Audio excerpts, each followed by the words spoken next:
And you are live. Yo, yo, yo, yo, yo, yo, yo, yo, yo. It's the Iggity, Biggity, Bossalini. Back cooking with gasolini. From where? Oakland. Yeah, that's right. You know what it is. It's Big Boss. Long time no see. Haven't been on YouTube in a while. All over like an hour and a half. So shout out to everybody who's pulling up. And shout out to the people who was just rocking with Boss on my last live I did earlier this evening. I had on Branjor Around the World. Shout out to Branjor Around the World. He's in Colombia, Bogota right now. He's out there kicking it with Crypto King, who also pulled up. So shout out to Branjor Around the World. Shout out to Crypto King. Make sure you go to Crypto King's channel. Let's Learn Crypto. And shout out to the baddie he had with him, right? Did you guys see that? Matter of fact, after this, go back, look at that one, and see the baddie he had, man. Yeah, she was bad. And she dropped her IG and all the shit. She's here in Cartagena. But anyway, moving forward, y'all seen the thumbnail. Y'all know who it is, man.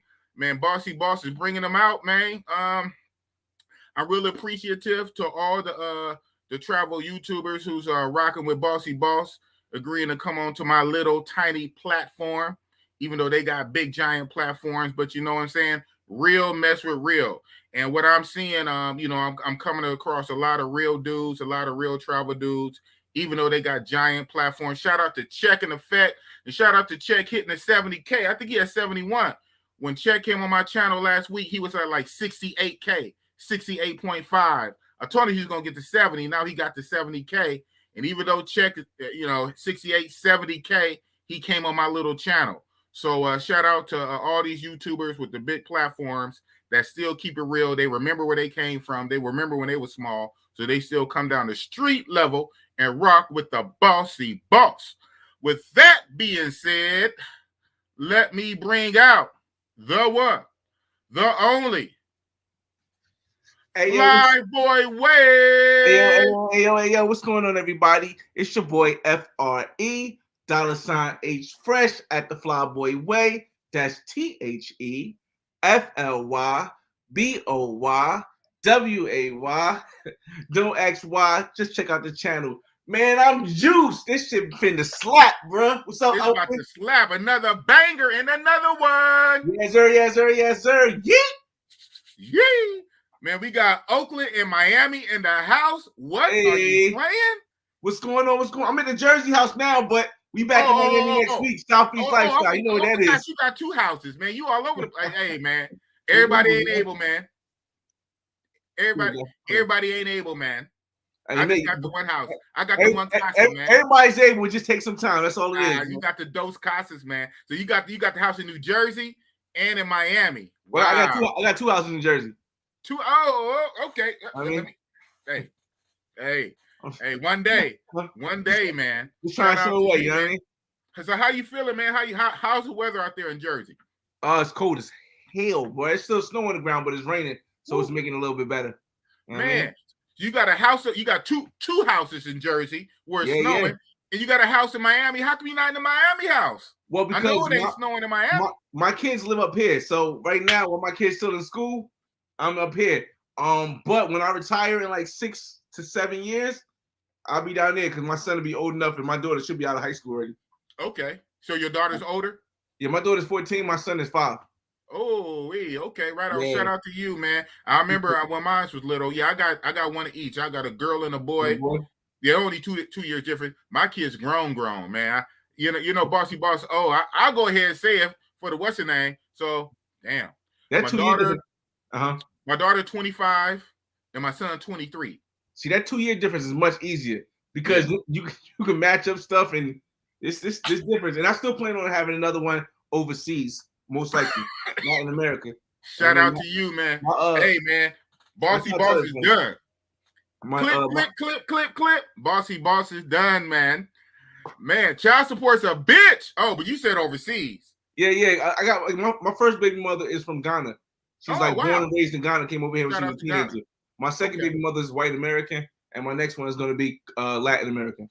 Latin. So, You know what country yet? You know who's going to be the victim? I haven't decided yet. I haven't decided. It depends what country I really want to be able to expat to. Okay, that's what's up. That's what's up. Yeah, shout out to Ghana. Yeah, my last real relationship, which was years ago, my girlfriend was Ghanese, however you say it. Yeah, so shout out to Ghana. But yeah, okay. I ain't on that no more. Hey, you know what it is.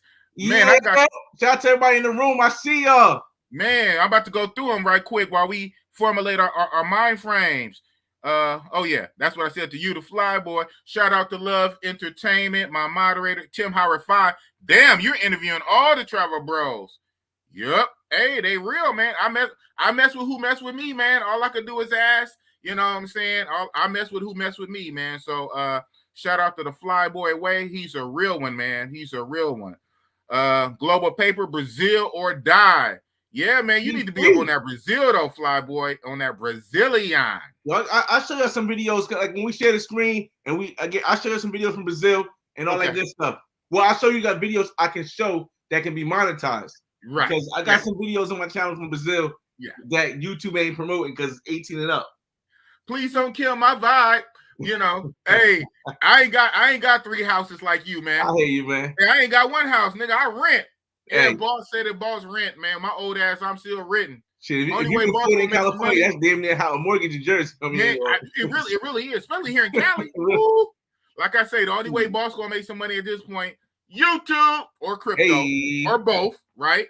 So yeah, don't kill my vibe, man. Don't kill my. Send it to me on the side, side. That's what's up. Models and bottles for life. I mean, Global Paper just bombing me up, man. Investments or die. My sneaker game is a monster. Okay, Rooftop for life. Flyboy, your hat game is mean. However, I don't think your sneaker game can play with me. LOL. Oh man, he calling you out. I'll bring out them unique joints, man. Man, that means this man got 3 houses. Stop playing with him, man. Salute, Flyboy, Big Wop. Yeah, Big Wop. What up, man? OG Bobby Johnson. What's up, Big Boss? Holla at your boy. We're going to make a do what it do on the Big Boss Show. Salute to you and your guest, the one and only. He spelled it out. Don't ask why. Just do it, man. Just do it like Nike. OG, get your paperweight up, Johnson. What up? Yes, sir. Shit, man. So, a whole lot of shit to talk about, a whole lot of shit to unpack.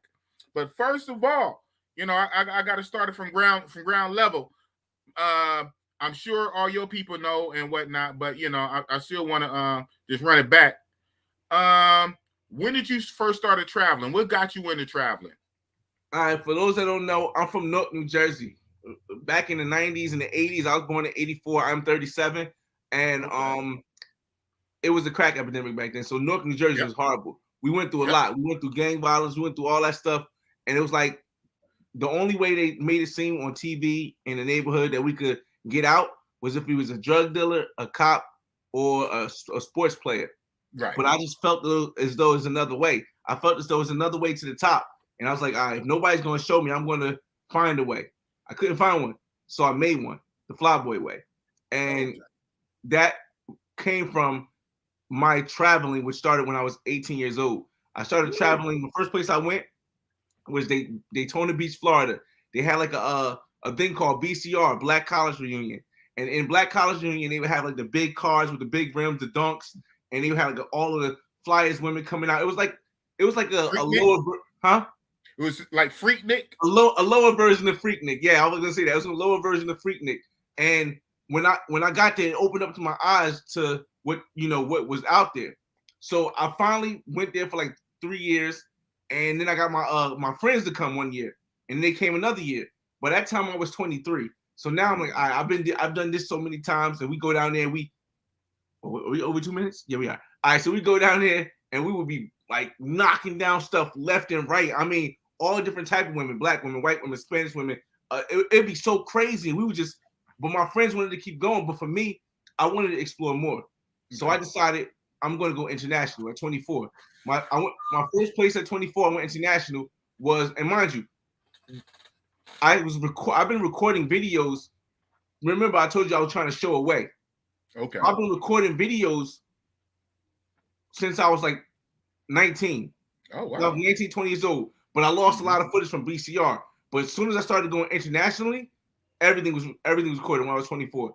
First place I went was, like I said, from the urban area. I didn't feel too good going places I didn't know, so I went to a resort, Punta Cana, Dominican Republic. DR, everybody training wheel, DR. Yes. DR was the first place I went. So a good feeling, but I was able to connect with some women that was not on the resort because you kind of got to either work on the resort or know somebody who worked on the resort to get there. So I connected with some women out there. They wanted me to come outside of the resort, but I was skeptical at that because we always hear, "Oh, stay on the resort, something's gonna happen." My next trip, we went to and when I was 25, we went to Canada for Caribana, and it was no resort. So it opened my mind up to thinking like, oh, I don't have to always stay on the resort. The next trip was Jamaica, and like I said, if I could share the screen with you guys, yeah. All right, let me share the screen with you guys. I'll show you so many videos because the whole thing is that what I do is I like to share the screen because a lot of people might not know who I am or might see this video later down the line and maybe like, oh, not, they might not want to just go automatically and not there. And while we doing that, I'm gonna shout out my super chat right fast. Okay. Shout out to Razor Ray. What up? Salute to the Flyboy Way. Cool Razor Ray video he has. Yeah. So like I say, sometimes I might not be able to get to all the chats, but I'm always going to acknowledge the super chat. So if you really want to get your comment read, put a $sign on it. Real talk. Okay, boom. Okay, so since I want to take you guys on my journey, and I want this to be something where you guys see how I went, let's start locally. I don't want to start internationally. I'll start locally because my journey started off locally. So we're going to start with just showing you guys some things in Houston. Okay. All right. So now we can go on with the show. You gotta ask any questions, man? No, not yet. I don't have no question. All right, cool. All right, so when I started traveling internationally, I went to Dominican Republic first. Then I went to Canada for Caribana. Then I went to Jamaica. When I went to Jamaica, it was the first like real experience of not being on a resort. Even though we stayed in a resort, we went to 2 different resorts, and even though the resort wasn't the place we stayed the whole time, because I went during Dream Weekend. For those that don't know, Dream Weekend is a big event that happens. Dream and ATI Weekend is a big event that happens in Jamaica every year, and we was like off the resort. And see, now I gotta bring that up. I know we started locally, but let me bring that Jamaica one up because a lot of people don't know that these events. So hey, this is the Flyboy show now. Right, to find all these fellas, to find all these videos, fellas, you can just go to there you go. Just go to the playlist section of my channel. All right, so when I went to Jamaica, this was the first time I actually was able to like get the local experience. I mean, Canada is a local experience, but it's no different. No, it's not much different from the United States. But Jamaica, now this was whole different.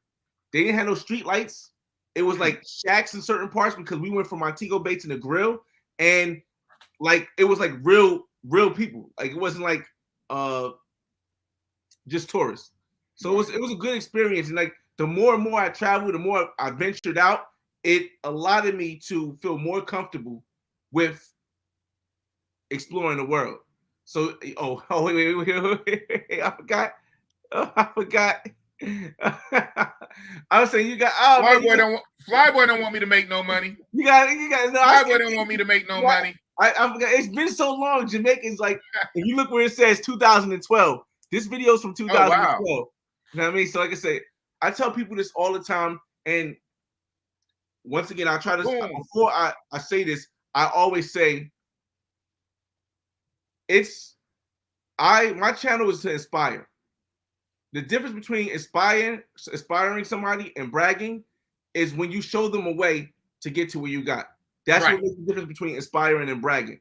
So when I say that, I have the longest channel on YouTube for travel that's still around now that you will see. You can go back and check that. I have videos from 2012, right? I've had videos before that actually. It's 22. I That's think 10 years. I've had videos before that. I've had videos since 2009. I've been on YouTube since 2009. So if I go all the way back, you'll see videos from 2009. But after Jamaica, right? Yeah. I decided to do my own trip, and this is when I started to really like venture out. I went to Costa Rica. Now I went to San Jose, Costa Rica, which is like basically like the local part of Costa Rica. You know what I mean? Okay. It's not as much as like there we go. As a tourist part. Now there was a lot of expats there. However, with Costa Rica, the experience wasn't like a tourist experience. I actually had to go to different things, and that's back when they had Del Rio open, Hotel Del Rey. Okay, and yeah. This is my first true introduction to the pro side of the game. Like I didn't really coming from the States, what pros aren't legal. So when I first went to Costa Rica, San Jose, I was like, yo, are you telling me that I can just pay and there's no problem? Oh, snap. See, my friend. It was like a whole new world to me. It was like a whole new world to me because I'm like, normally I'm able to get women in the States. I'm able to get women. When I was younger, I wasn't. I was fat, I was short. When I got my high school years, I was pretty much who I am now. So it was always possible. It was never I gotta go overseas thing, which kind of kills me when people say that all the time. It's like It's like, yo, come on, like nobody gotta go overseas. Over here. Some things might be easier, but you don't have to. You don't have to, exactly. But the fact that when I went over there and I realized, oh, this is a thing. Now I have a choice. That time I still feel as though I got a woman who wasn't a pro, but I had to pay a friend to watch her kids. So I don't know if that was their setup or how it was, but either way, it opened my mind to saying, yo, this is possible. So shout out to let me see if I can speed up to her real quick. Her nice little look at that. Yeah. It's like I said, Costa Rica, I tell people, was my most adventurous place that I've been. Okay. It's like it had the volcanoes, hot springs, zip lining through the rainforest, like 1,000 feet. It was so crazy. I saw that. I think that's one of the first videos I saw of yours back in the day when you were zip lining in Costa Rica, right? Yeah, I saw that video years ago. The experience is just it's hard to really express. Yeah. You just gotta go in. Ooh, 2014. I didn't see it in 14. I think I saw this in like 2018. Yeah, see, it was 4 years old when I saw it. Damn. Okay. A lot of things that now is like, because people don't really do research, because of I said because of the miseducation we've had at Black people in America, because people don't do research. Okay, let me switch to the next one. Yeah, I saw this video. I remember seeing this one years ago. Yeah, a lot of people don't go back to see how long I've been traveling and the videos I have. They just know the new stuff, which is cool too. You started this travel shit. This is a Soldier boy. Soldier boy. I was the first. Ain't nobody before me. Nah. I understand there was a lot of people traveling. Like I said, it doesn't really matter if it's the first or last, as long as there's a lot of us still doing it now. But I understand there's people who traveled before me. Right. But I also understand I was the one on YouTube that was doing it the longest. And I can it's receipts for that. So it's like now when people are discovering new places, for me it's like, all right, that's awesome. It's good because now we're gonna have somebody who can show an updated version. Experience. Right. But my life right now is not as big as wanting to travel out to places as wanting to actually own stuff. So you'll start to see my stuff switch up. Like I'm getting ready to try to acquire a property in Mexico within the next 4 years. Okay. So after Costa Rica, I did a couple of things in the States, and then I went to I can't even. It can't be so long. It's been so many places, man. I think after Costa Rica was London. Was it London? Oh no. After Costa Rica, you went to Stonehenge. I'm looking at the. You did Stonehenge. I'm going to go through all that. Damn. After Costa Rica was, I believe, Trinidad. Now, if I'm wrong in this order, just rock with me. After Costa Rica was Trinidad. Now, a lot of people always say on channels, "Oh, you travelers never go to Right. You stay in the same trick triangle. Yes. You guys never go to black countries, which is the weirdest thing ever because there's no such thing as a black country. If you mean a predominantly black country, there's only really two predominantly black. I mean, outside of the countries in Africa, there's really only one predominantly black country, and that's Brazil. So when it's, but you know, a lot of black Americans, the black United States citizens, don't really understand that Brazil is the second highest country with a black population. So and so it's like they think that when you go to Brazil, you're messing with other women from other ethnicities, and you're really not. It's still black. But I wanted to show Trinidad again, right? Where's Trinidad at? Here, I want a few playlists because I don't want to play that one. I want to play. What's that? All right, so I guess I could play this one right here because that's not the original one I played. Oh, I want to play Jimmy. That's all right. All right, so then I went to Trinidad, right?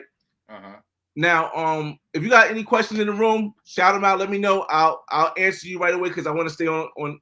Just let me know, and I'll stop the thing, and we'll get back to it. All right. So all right. So I went to Trinidad. Now, what you see right here is Juvert. Shout out to QB Passport Flexing, man. Yeah, shout out to him. I'm gonna have him on my channel in a couple of days. Oh, that's dope. That's dope.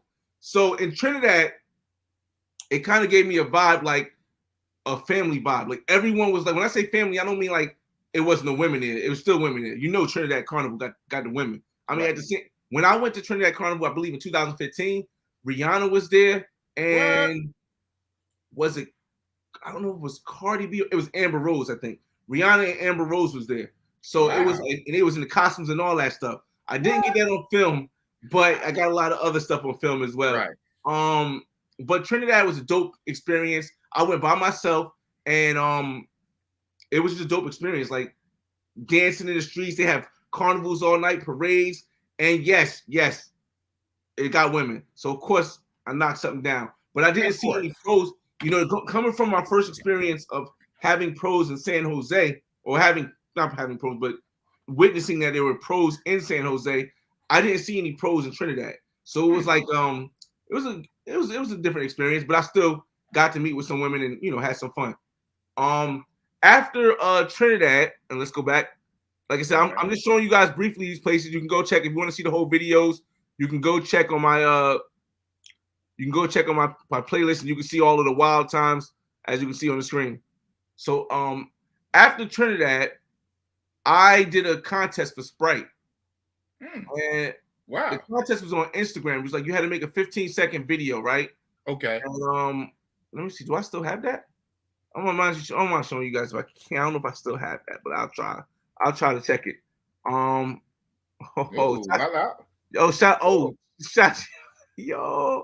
out to Tatiana, man. She's on one of my videos. Shout out to Tatiana, whatever. She's on one of my videos. She's from Jersey, but she goes to school in Clark Atlanta. Oh my. A&T, something like that. Okay. So let me see if I can catch it because I don't know how far back it is. But if you haven't already, hit me up on Instagram. If you got any questions about my guides after you watch them, either leave me a comment on the guides or go to my Instagram and I'll and send me a message. I answer everybody's message. That's what's up. And like, you know, it might take it might take within 24 hours for me to get to you, but I'll definitely get to you. And also on Instagram, you're more likely to see more stuff that I'm not able to put on YouTube because Instagram for some reason lets me. Instagram is on my channel. Huh? Yeah, unless your Instagram is on my channel, but it's all good. You see me zooming fast past everything, man. Trying to get baby. Who's the little cute baby? That was your baby? Which one? I see some little baby. This is my little man. This is my little man right here. That's what's up. So cute. Yeah, it's a my little man. Little man. That's me in Brazil. And we'll get to Brazil. We'll get to all that. Like I said, Oh yeah. I just wanted to bring up this because the Sprite competition that I won. I mean, I placed top 5 or top 6. I forgot what it is. The Sprite competition I placed type 5 or type 6 in is what led me to my next destination overseas, which is what I want to play before. What you want to segue to? Okay. Right. While you doing that, let me see. Yeah, we got people in the chat. Mm-hmm. Yes, sir. Love Entertainment, my number 1 moderator. Yes, sir. Okay. Sprite. I think it's there? Coming up. You getting there? Yeah, because this is the thing from it.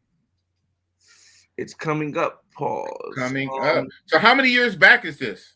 This is about 2015 when this happened. I'll show you guys this first.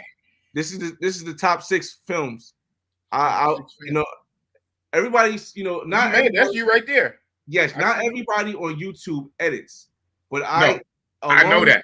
Along my journey, I've edited a lot and I got better and better over time.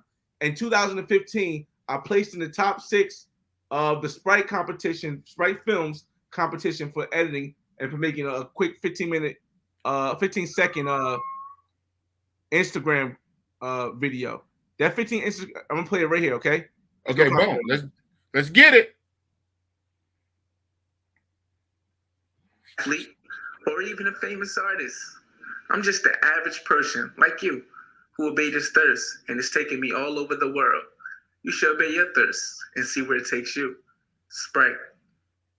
I'm not a celebrity, an athlete, or even a famous artist. I'm just an average person like you who obeyed his thirst and is taking me all over the world. You should obey your thirst and see where it takes you. Sprite. Now, if you look in the comments right here, you can even see Sprite send me a message. Awesome. We sent you a package list last week. You should receive it soon. Here's the links to the page. You see that part right there? Yeah, I see it from Sprite with the blue check. Right, with the blue check. That's what's up, man. So 15 seconds, huh? And boom. Boom. But here's the thing. 15 seconds made me $1,500. Whoa. They gave me $1,500. And because $100 a second, hey man, where I signed up for that job at? All the hours I put into my editing and get views. Mind you, you know how to struggle for the new YouTuber when we first start. Yes. I fully understand, man. And because of that $1,500, I was able to book my next trip, which I thought was never be possible. I was able to book my next trip to Paris and London. Wow. So when I went to Paris, I'll say this. Let's start with love. Paris is probably one of the top 2 most beautiful architectural cities I've ever seen. Art, architecture, and just the atmosphere of Paris is like so different from anywhere I've been. Little streets.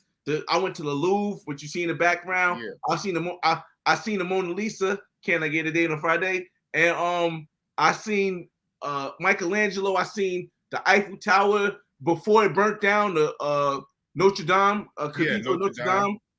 All of that stuff, the arch, all of the stuff that you would think a kid from Newark, New Jersey, from the hood, from the slums, like, well, I mean, you wouldn't think this is possible. So out there, it was amazing. And the women were kind of nice also. But here's where I get to it being a little bit of an issue. Paris is the one place that I did not feel, I'm not going to say welcome. I did not feel the generosity as I do everywhere else. I take a little bit of blame for it because at the time I knew no French. I knew a little bit of Spanish, but I knew no French at all. Spanish, for those that don't know, is France's second language. Oh, but wow. Nobody really knows that either, kind of like nobody really knows Spanish in the States. Right. So the response I was getting was really like, it's tough. It was tough. But I still overall had a decent time. And let's be real, you were younger and you rocking the classic hip hop b-boy video hip hop clothes too, right? Yes, that's my So style. you out there with the baseball cap and all the jerseys, you out there looking like a rapper. Right. Let's be honest. But the thing is that's when Fetty Wap was big, and Fetty Wap was from New Jersey. Okay. So it was kind of like hip hop is big everywhere I've been. Everywhere. France, not so much. France, not so much. But I still had, look, you'll see in this picture, I still have my little chain on with the and I don't normally wear jewelry. I had some pants. I had the flop back. It was different, man. Hey, you was fly, man. You fly boy. Hey, you are who you are. I mean, but sometimes being who you are, things come with it though, right? Yes, so you got to accept that too. Indeed, too. But the thing about this is that this is a 2-part trip. So although I had a great visual experience in Paris, when I got to London, oh man, bro, London, and I took the Eurostar, which Eurostar was at the time the fastest train in the world, and it got me from Paris to London in about like 2 or 3 hours or something like that, I believe. It was real fast. It was real fast. So when I got to London, now it felt a little bit better because now I can speak English. Right. Even though it's not really English we speak over here, and I try to, it's United States English, which is different from Old English, which is the original form. So I mean, they understood. Interesting. Right. Good day, mate. Smashing bloody good day, mate. Oh, it's a lot more proper. I say they might not say that's more Australian, but it's a lot more proper when you go to here. So I did things like I went to Stonehenge, I went to Big Ben, I went to the London Eye, I got on the boat, did a lot of amazing stuff. Like I said, anybody's just coming in, you can see all this video footage on my channel. And I even did a little Superman thing. Because when I was a kid, that's Dr. Strange. That's not Superman, but yeah, what's the Doctor Who? Doctor Who. But anyway, what was Superman? You remember when I was a kid? Like I remember Superman going in a phone booth, and coming out of the booth. Yes. So that's what made me remember that. But so London was good, and then I went to a place called the Slug. Right, the Slug was like I want to say it was more like a European white kind of club. Okay. There was a couple cool people, a couple black people in there scattered, maybe 1 or 2 other than me. But the coolest thing was this that happened at the thing. Now I can say it now because it's been so long. What was it? All right. So when I got there was a line, right? And there was a lot of people with their girls, like guy, girl. And then I got to the front line, and it was like, but while I was in line, there was a black security guard, right? The black security guard wasn't the one letting everybody in. He was just the one telling everybody to get in line, right? So the black security guard, because I was the only black person on the line, and this is why I got to go back to London and see the black part of London. He came up to me, he was like, yo, they probably not going to let you in. So just tell them that you're from South Africa. I'm like, what the hell does that mean? He's like, I'm like, what's up with that? He's like, nah, listen, the owner is like, he like really got some love for South Africa. So if you tell them you're from South Africa, they're going to let you in. Otherwise, they're not going to let you in. And in my head, I'm like, all right, cool, thanks. But I'm like, this is weird. I'm not telling them I'm from South Africa. They could hear I'm from the United States. So I get to the front, and the guy's like, you don't have no girls? We can't really let you in. And I'm like, oh, snap. And I start walking around. I was like, dang, I just came all the way from South Africa. I was just hoping I can get in and stuff. And that's when the manager who was behind the guard goes, what you say? I said, I just came over from South Africa by myself. I'm exploring Europe. I mean, and he's like, oh, no, come on in. So the manager let me in. I couldn't believe it. But if it wasn't for that, I wouldn't have knocked down this Australian woman who was in the club. In the club. Man, I mean, like, Australian. Yeah, she was from Australia. That's the weirdest shit. Yeah, South Africa? Oh, yeah, he's good. Wow. Yeah, yo, I could not believe. I don't know what happened to something good must have happened to that owner in South Africa where like I said, if it wasn't for the black security guard there who told me that, I would have went home. I wouldn't have gotten in the club. I would have had a bad experience, and I wouldn't have got laid. So it was like, right. And you would have felt the way too. Yeah, I felt the way. Some racial type weird stuff. And it's a trip that the excuse they didn't use you being black. they used the excuse you didn't have a a girl. lady with you. And like I said, it's a wild thing. But the fact I look at the positive of things. I always look at the positive of things. And the positive is that it worked out. And I think I might have her. Normally, I don't really care, but this is London. I think I might have. I don't know which episode it is that I have her in, so I don't want to just go through it. But check these comments. If you got any questions in the comments while I go to the next part of the story, just let me know. Yeah, we good. I'm looking at them. All right, cool. Yeah. So I don't think I have. I think I had it on Instagram, but it's way too back to find that part. All right, so now after I left London, right? Mm-hmm. What was next? After I left London, London was 2015. So we're talking 2016. Okay. So walk us through it. Yeah, after I left London, I came back and I met my son's mother. Me and my son's mother, we were cool. She's a cool woman. Okay. And I ended up having a child. So Okay. 2016, my son was born. Wow. My daughter's already 14. Oh, she's from before traveling, but my son was born in 2016. Okay. So shout out to your son. Huh? Shout out to your son. Shout out to X-Men. X-Men, what's going on? Shout out to my daughter Mia also. So in 2016, my son was born. So I was doing the father thing. I was doing the super father thing, super duper father thing, because like I said, I didn't have a father. I know I didn't tell you guys yet, but I was born. I didn't have a father. My mother was in and out the mental institution. I grew up moving around houses with my grandmother, my grandma, my grandfather, and my grandmother, because they had two different houses. So I was moving back and forth depending on where I was acting up at the time. So it was like, so at the time I wanted to make sure I was there for my son. You know what I mean? The full experience. You know what I mean? So a year later, I decided I'm going to go to Brazil. So matter of fact, it was 2016. It wasn't a year later though. It was like at the end of the year when my son was already like 8 months old. I decided, or 5 months old. I decided, 8 months. Yeah, because next year I decided I was going to go to Brazil. Okay. So I went to Brazil because I actually had planned the trip before my son was listening. So when I went to Brazil, I went by myself, and it was eye opener. Everybody knows when what year? 2016.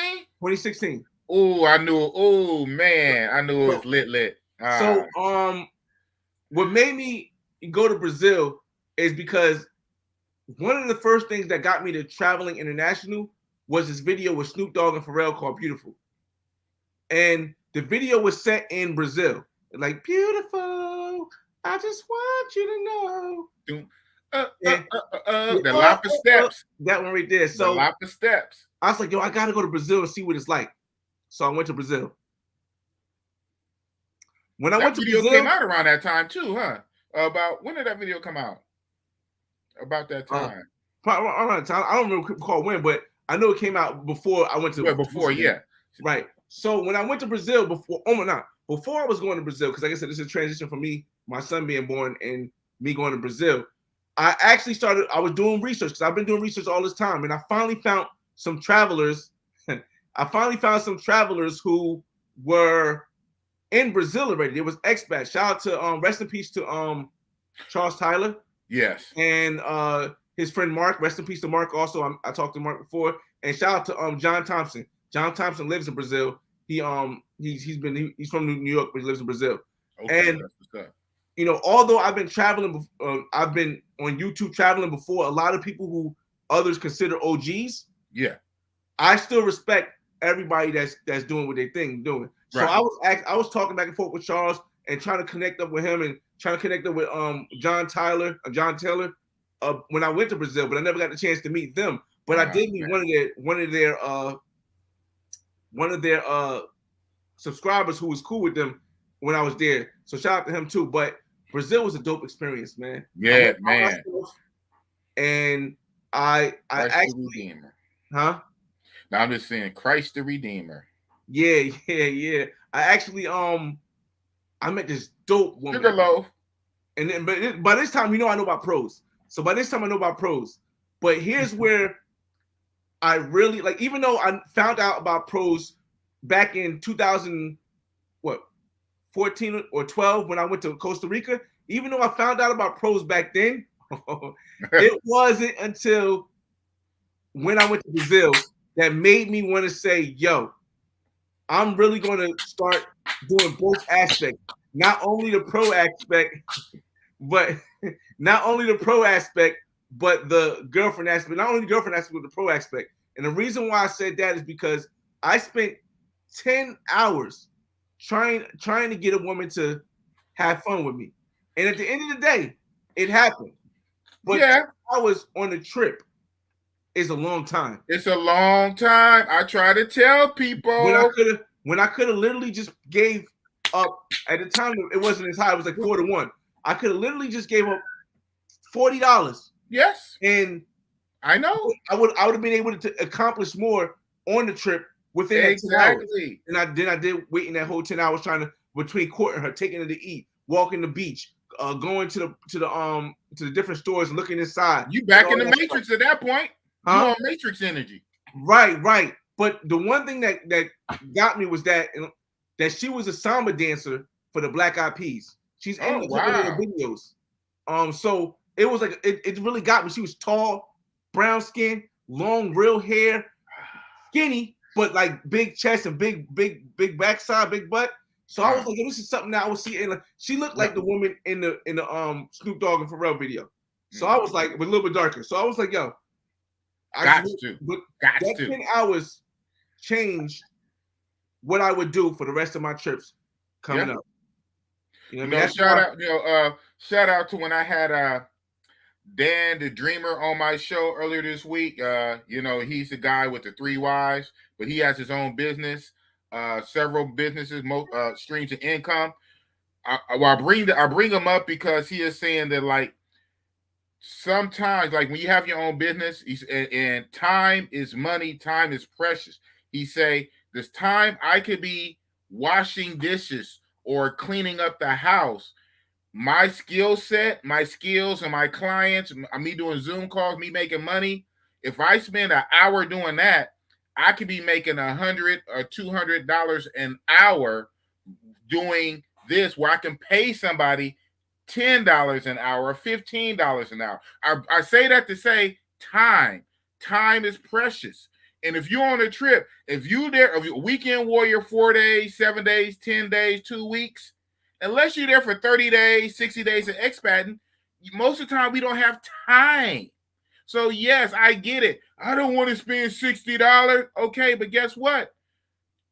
Out of a 24-hour day, you're going to sleep for 8. You're only out there for 15 hours. If you spend 10 hours out of 15 hours on one joint, on one chick, you just really bit into your time. Sometimes pay the money.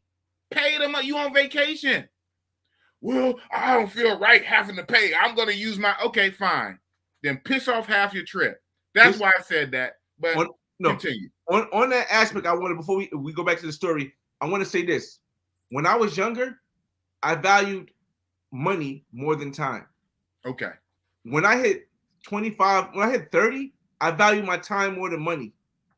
But looking back, time has always been more important than money, because you can get money back. Always. You can always get money back. You can't get your time back. I spent 10 hours. And like I said, this is like this Brazil trip really showed me. I spent 10 hours. And I wasn't just trying to get, I was trying to get to know her too, but I spent 10 hours with one woman. Just to most likely hit after end, right? 10 hours. Yeah. Mm-hmm. And I could have went out and explored Brazil and see more parts, spend more time in Lapa, spend more time in not Copacabana, Ipanema. Got more footage. Got more footage for videos to make money. You could have got footage to make money, but you spent 10 hours on one. That's what I'm saying. So people got to get off of that. Well, I don't feel like paying. Oh, you know what? It's deeper than that. You're paying to redeem your time. Now I'm going to tell you guys right here, because we'll probably discuss it after, but Brazil for me, and I know this will probably be a question in the future to this episode, but I'll ask it right now. Brazil to me, because of the mixed races in Brazil and the amazingness of the mixed races, Brazil to me has the most beautiful women in the world. And I've been over. I agree. You preach it to the choir. You know what I mean? You preach it to the choir. No, it is. I'll also give you a tip and say it isn't my favorite place to go to get women, but it does have the most beautiful women in the world. Right. Um, Shout out to Buck Travel. Not paying requires more time. And if you're not out there for 30 days, 3 months, expatting, if you're there for, especially if you're a weekend warrior, you're going out there for 4 or 5 days, 7 days. Most of us don't have that type of time.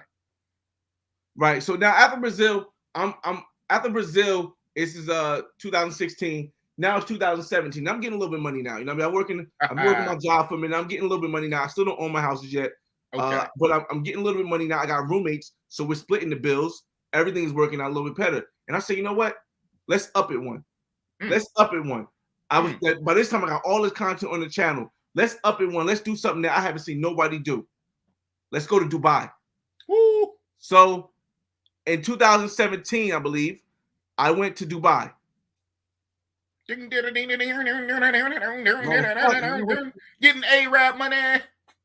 Right. So we went to Dubai, right? Yeah, it was 2000, I got it right. 2017. I went to Dubai. Now, when we went to Dubai, right? We thought that I used to think that the United States was the place that was the most expensive and the most flashy and the most stuff you ever seen. But Dubai was just a whole different animal, man. When we got into the airport, they had a waterfall in the airport. They had marble floors in the airport. They had gold trim, real gold trim on the words of the airline. It was a whole different place, man. And I mean, just the women there, oh my God, from everywhere, man. From everywhere. I'm talking about United States, Morocco, Canada, Europe, Russia. So many different women from all around the world. And let me not talk about the let me be respectful because I know it's an Islamic country.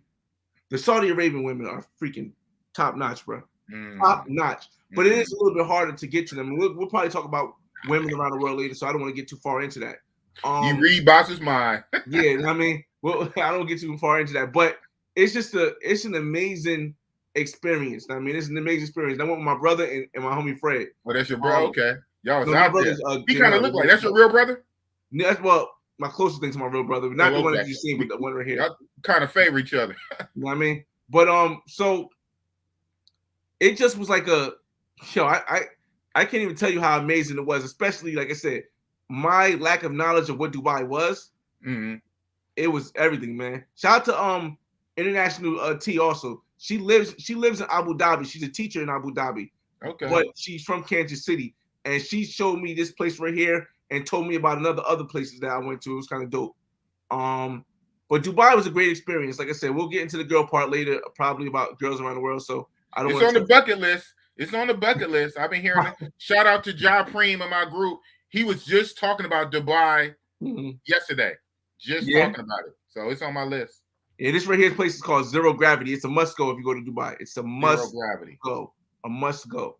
All right, so after Dubai, and I think I'm gonna get this. I might get this part kind of incorrect, but I'm gonna say after Dubai, I was I'm still putting out YouTube videos, still doing stuff, but I'm kicking with this woman that this woman to this day. This is if I ever decided to get married and settle down, which probably would never happen, and she knows it. I know it. It probably would never happen. If I ever decided to get married and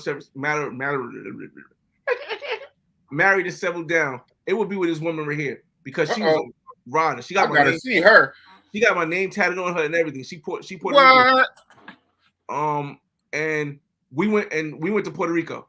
Now Puerto Rico, I know it's not international. A lot of people will be like, "Yo, Puerto Rico isn't like the DR. They don't have the access to the pros. They don't have the access to the stuff." Right, I be hearing that too. But shucks. Let me. Okay, stop. But it was an amazing experience. Oh, come on, man. I don't remember that part. It was an amazing experience, and I definitely dang, you got to blow that part out later.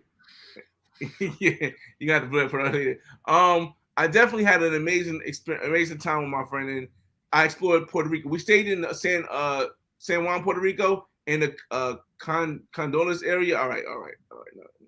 And it was pretty good. It was a pretty good. It was a pretty good trip. but it wasn't.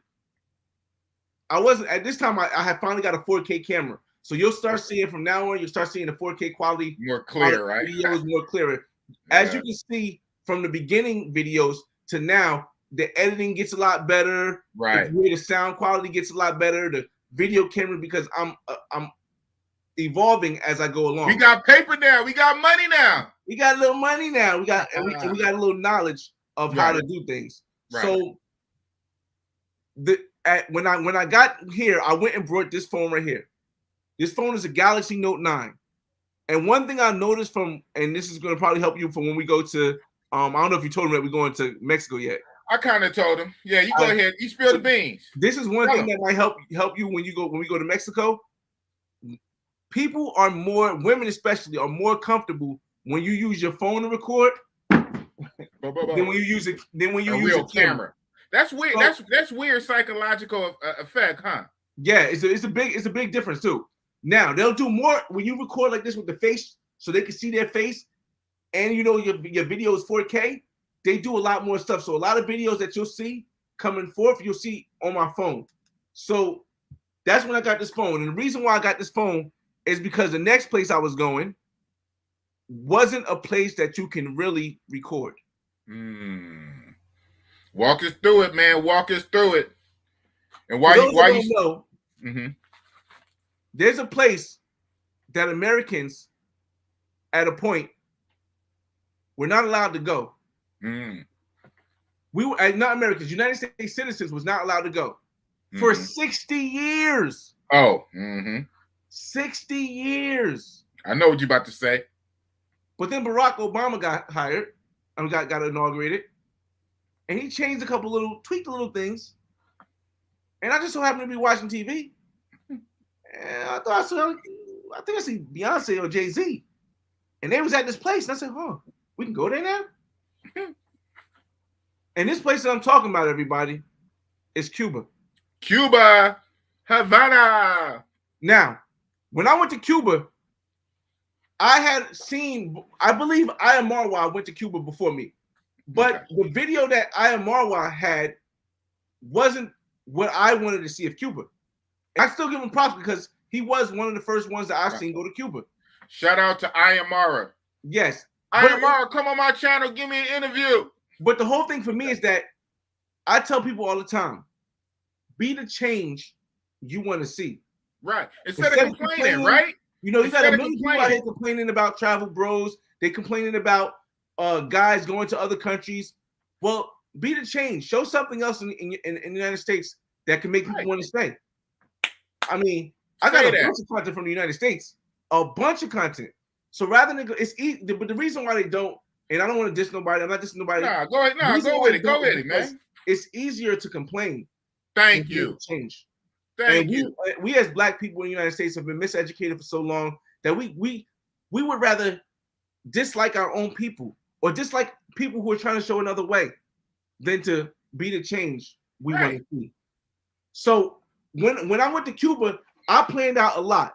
I used a company called Via Hero. And what Via Hero is like a tour guide place that organizes everything for you. Now, I normally don't use tour guide places because I like to look for stuff myself. But Cuba was so off the map and off the radar because it's been closed for so long. You got to do the research, and I decided to use it. Shout out to David from Via Hero in Cuba. I'm still cool with David. He's notifying me that it's okay to come back now, and everything is getting back better. So I'm going to eventually get back to Cuba. Go back. It was cool. What happened? I missed something. The two mangoes on the bed, man. Oh, no, that's that part. That's that part. See, it's actually a worse part in the Black Man's Guide. So they demonetized the Black Man's Guide to Cuba because of it. But that part. This well, don't show that on my channel. Don't. This one okay. You got an Afro Cubana. Yeah, no, they wasn't Cuban. They was from oh my God. Haiti? They was from Africa.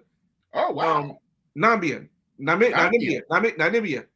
they was out there vacationing? When they was out there vacationing. Like I said, people, they talk about the poverty in Cuba. They talk about the governmental stuff. But as I told you guys before, the country is not defined by the government.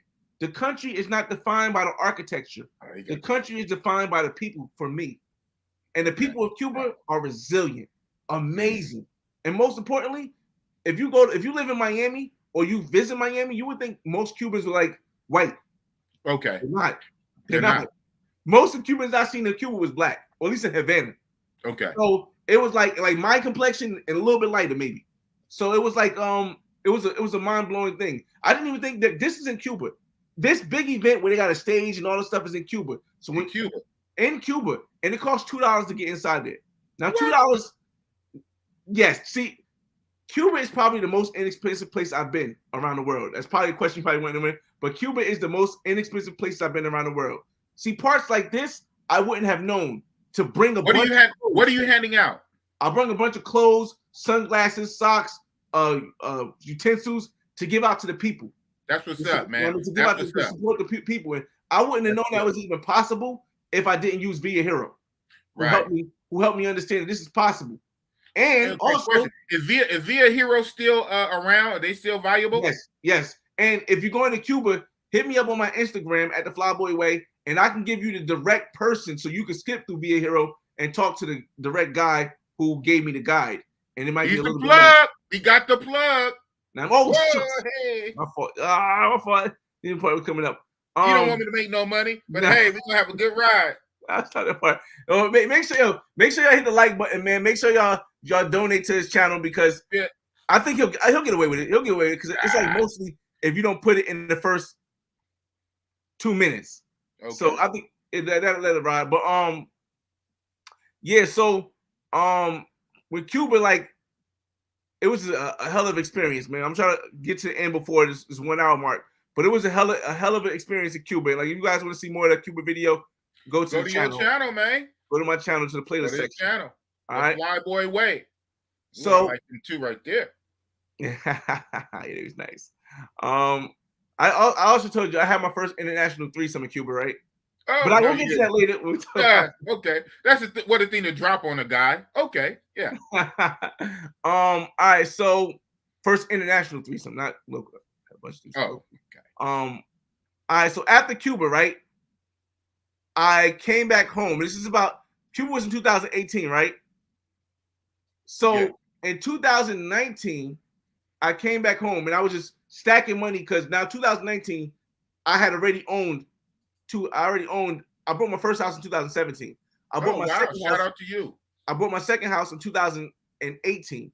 So by 2019, I was fixing up my house because the house that we're in now, because it would need to be fixed up. So I was stacking my money, staying inside. And in 2019 of June, I came up with an idea. I said, listen, when I travel the world, right? Mm-hmm. When I travel the world, and I come back to this, I want to get when I'm getting ready to travel the world, I want to see what the experience is like from a Black person's perspective. Now I've been trying to look for this since I started traveling when I was 18. But back then there was no YouTube. There was a thing called MySpace. And I was on MySpace looking, but it wasn't nothing. And that started me recording. So when YouTube came out in 2009, I didn't just jump right to it. But 2013, when YouTube came out in 2007, I didn't just jump right to it. But 2009, I said, yo, let me start putting my stuff up there just to have some footage. And now that I had some time after coming back from Cuba, and I had a bunch of video content already on my page, I decided I'm going to be the change that I want to see. Right. So now I'm going to create a guide, a Black man's guide to world travel. Something that Black people like myself can say, wow, we actually have somebody who's showing us the Black perspective of world travel. Now, the Black man's guide is not for just Black people. And that definitely kind of turns some people off. Yeah. But I explain to them all the time. I said, listen, it's called the Black man's guide because I'm a Black man guiding you through my experiences around the world. Right. Not because it's only for Black men. Right. And once they hear that, they feel it's good to go. Oh, okay. They're open to exploring it. So in 2019, in June, I created a Black Man's Guide to World Travel. And that's when my channel blew up. Took off. 2019. The Black Man's Guide to World Travel currently now has videos like the Black Man's Guide to Medellin, which has 121,000 views in 2 months. The Black Man's Guide to Cartagena, the most viewed one yet, which is almost at 700,000 views in a year. The Black Man's Guide to Cuba, which we were just talking about, which has almost 300,000. Black Man's Guide to Dubai. The Black Man's Guide to Barranquilla, Colombia. The Black Man's Guide to Hawaii. The Black Man's Guide to Costa Rica. The Black Man's Guide to Brazil. The Black Man's Guide to Caribbean. The Black Man's Guide to Mexico. The Black Man's Guide to Trinidad.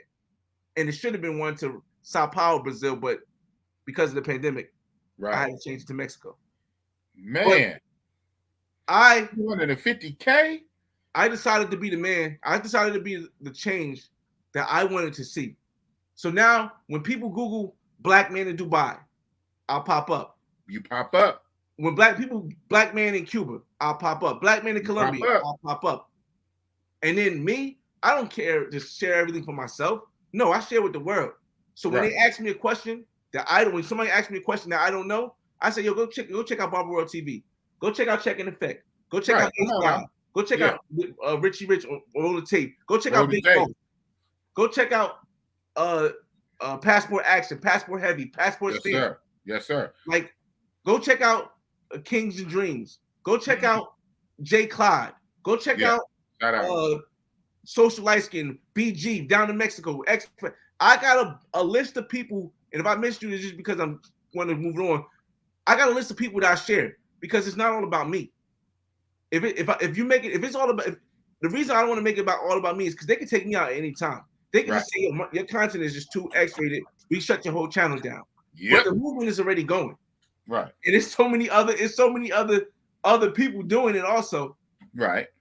It's gonna be great. It's gonna be great for the people the kids and teens and adults and people that come after us. Come behind us, right. Come behind us. That's what's up, man. Man. So we got a couple more places, then we're gonna get into the questions. Okay. So we ended on Cuba, right? Ended on Cuba. After Cuba, I told you I started making a Black Man's Guide, right? Yeah, and he blew up. And it blew up. And as I was blowing up, I heard a thing. I heard this thing called place called Colombia. Colombia. Place called Colombia. I've always heard about Colombia, but I heard that you know the first thing everybody says, Colombia. What about Pablo? What about Pablo? And I was like, I'm not gonna be ignorant like that. Let me go see it for myself. Let me go see. So I Google when is the best time to go to Colombia, because that's what everybody does. They Google when's the best time to go to Colombia, and then it didn't tell me the best time, but it showed me something called Barranquilla Carnival. I was like, where's Barranquilla at? What is Barranquilla? What is Barranquilla? All I know is Medellin. In 2019, I went to Barranquilla, Colombia for Carnival, and that's where I met up with Ace Live. Okay. Shout out to Ace Live pushing 300K. Yep. That's why I met up with Social Loner, the Social Loner. I met up with so many people. Travelmatic. I met up with Travelmatic, yeah. Shout out to Travelmatic indeed. Andre, every other day. It's so many people I met up with in Barranquilla Carnival in 2019. And I was able to really experience what it was like to be intertwined with the culture. And this is why, if I had to live anywhere outside of the United States, it would be in Barranquilla, Colombia. What? Except for the fact that right now, the government is doing some things I don't agree with. So, but Barranquilla, Colombia over Brazil? Let me tell you why. For me, Barranquilla, Colombia is more of a laid-back place. But Colombia has more places, more cities you can go to with cheap flights that have different vibes to them than any other place I've been. And on top of that, it's only 3 hours away from Miami. So that's the real reason for you. The thing that makes me want to pick a place to live is the closivity to where my children are at. Boom. Also, the inexpensiveness to actually live, Yes. and the accessibility to go out and do stuff that it's only an hour and $35 round trip to Medellin. It's only maybe an hour and a half, 2 hour drive to Cartagena. It's only a 2 hour drive to Santa Marta. It's only an hour drive hour flight to Cali, Colombia. It's so many. You have so many options to go of places that you can go and enjoy yourself. Shout out to Travelmatic right there.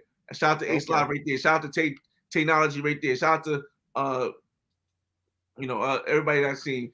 And the experience I had in Barranquilla, Colombia was so dope. I was able to finally get into the pro aspect of things as well as the girlfriend aspect of things. And it wasn't nothing. It was everything to come back to my homies and say, yo, and I was in there getting busy with the Colombian chicks.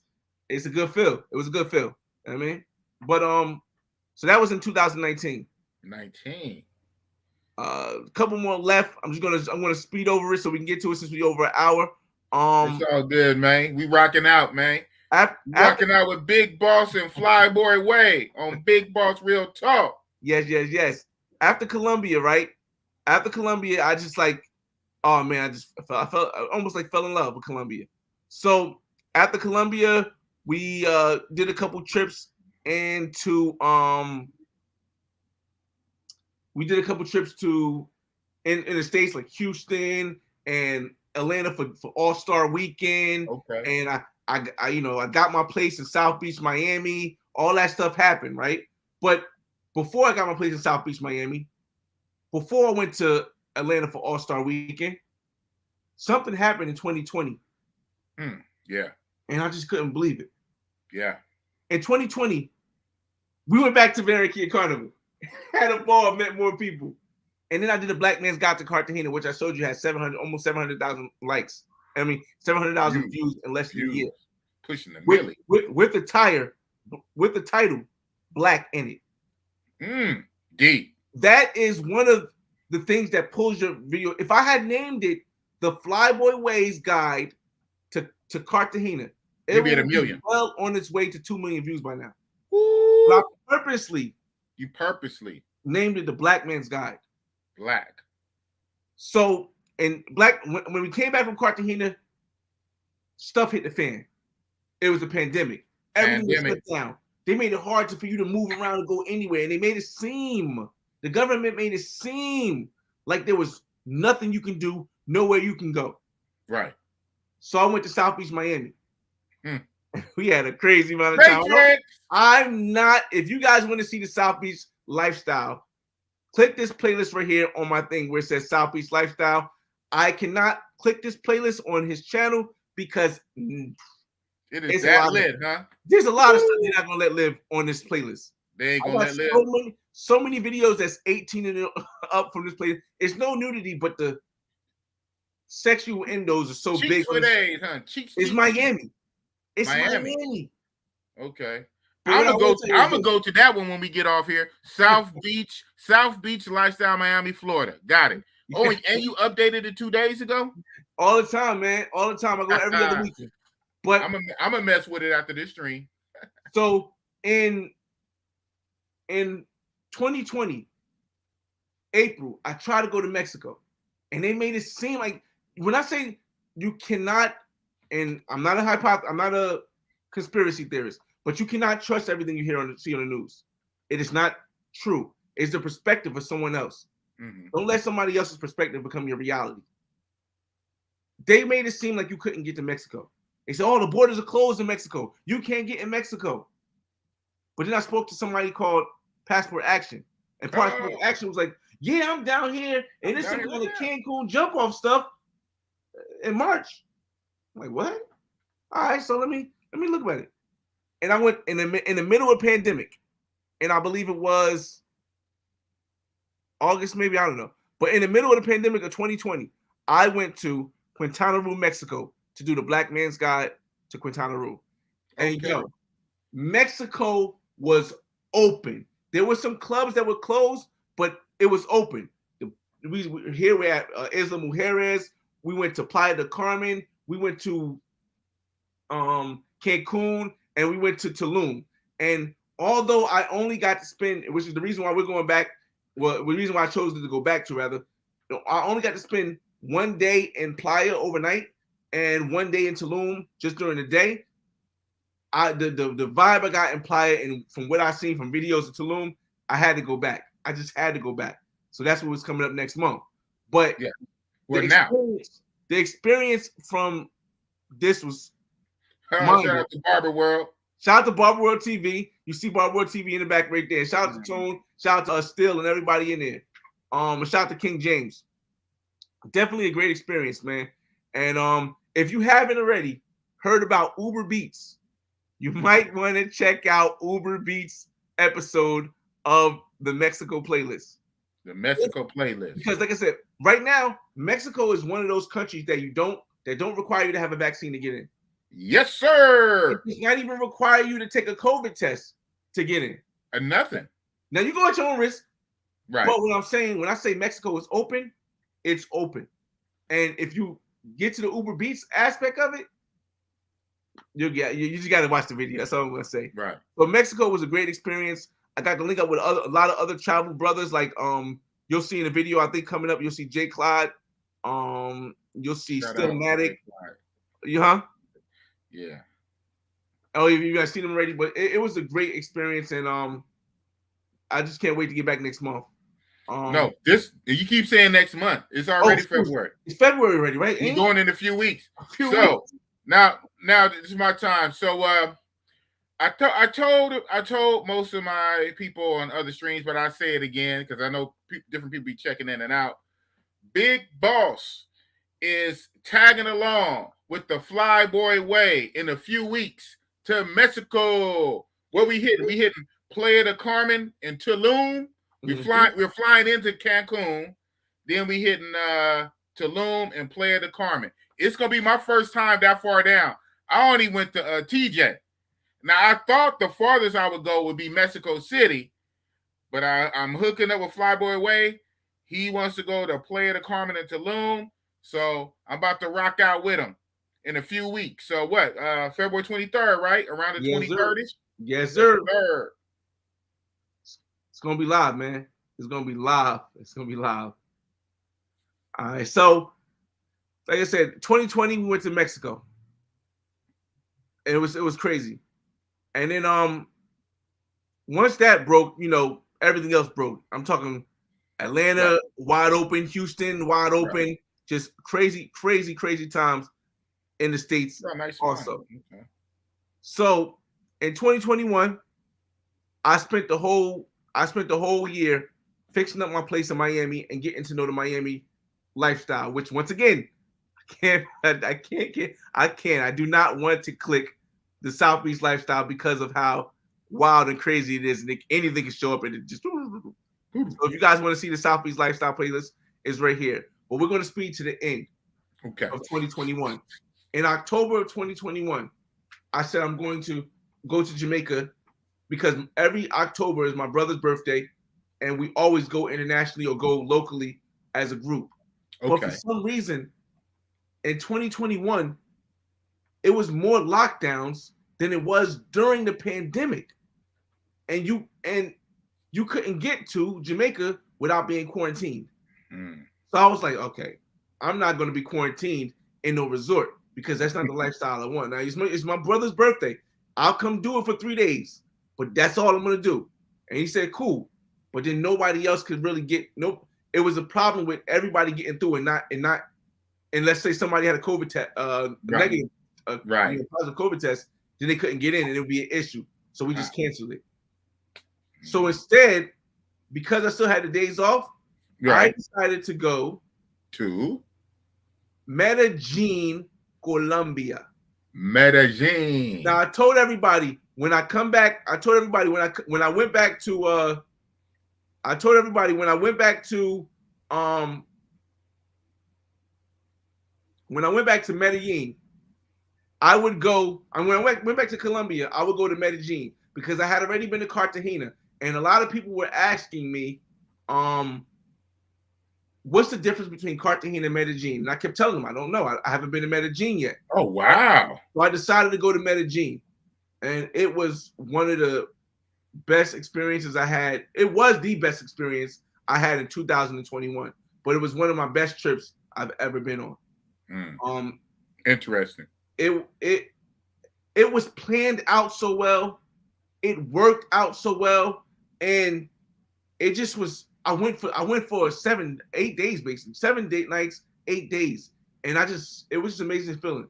Like my favorite part of Colombia is Barranquilla because I lived there. But Medellin, I don't even know what to say, man. Medellin is more active. There's more stuff to do. There's a more variety of there's more variety of between pros and non-pros.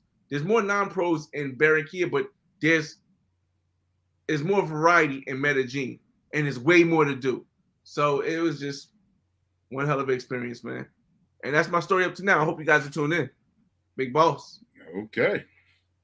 Wow, man, you took us back, man, in all this little over an hour, man, because I didn't bring you. Oh, I like that. I didn't really bring you on right when I first came on. So in about an hour, 10 minutes, you took us about 10 years. Man, 13. Shout out to you. That's what's up, man. Yeah. You know, I don't want to speak ill of Medellin. Everybody loves Medellin, except for me. I don't care for Medellin like that. But rough experience. Everybody like it's the best thing since sliced ice cream. That's good for you. Yeah, man. So this trip we got coming up, man. So as you know, shout out to you. Thank you for sending me. You basically did a lot of the leg work for Boss. You sent me the Airbnbs because we staying in hitting two cities.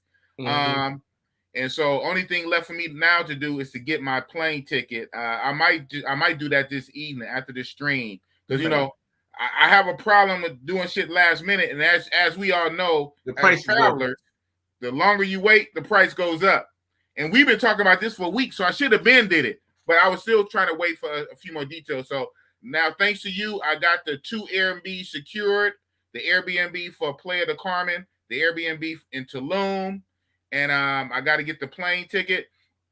The way I'm going to do it, I'm going to do 2 one-ways. I'm going to do a one-way straight into Cancun.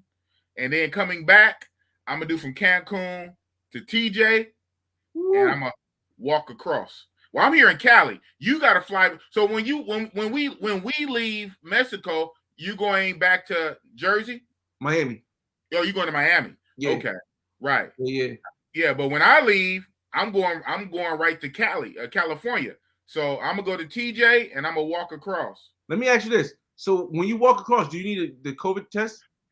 That is exactly why I'm walking across. I would suggest you walk across. Yes, that's an extra fee, you know. But so to answer your question, no. That's why I'm doing it. Travel hack. Well, yeah, I mean, I thought about that. I wonder if you could just do that because you don't really. Yeah, you don't work no more. I still have a job to go to, Mr. Man, and I can't even risk. Wait.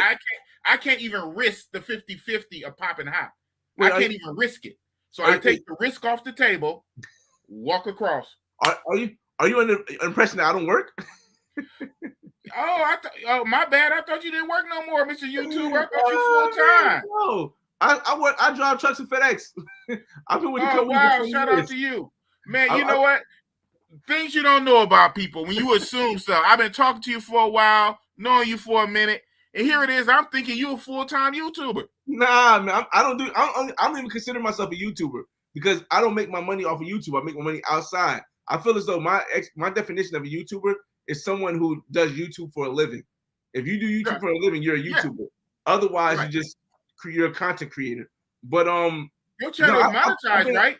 Huh? Wait, your channel monetized? Yeah, of course.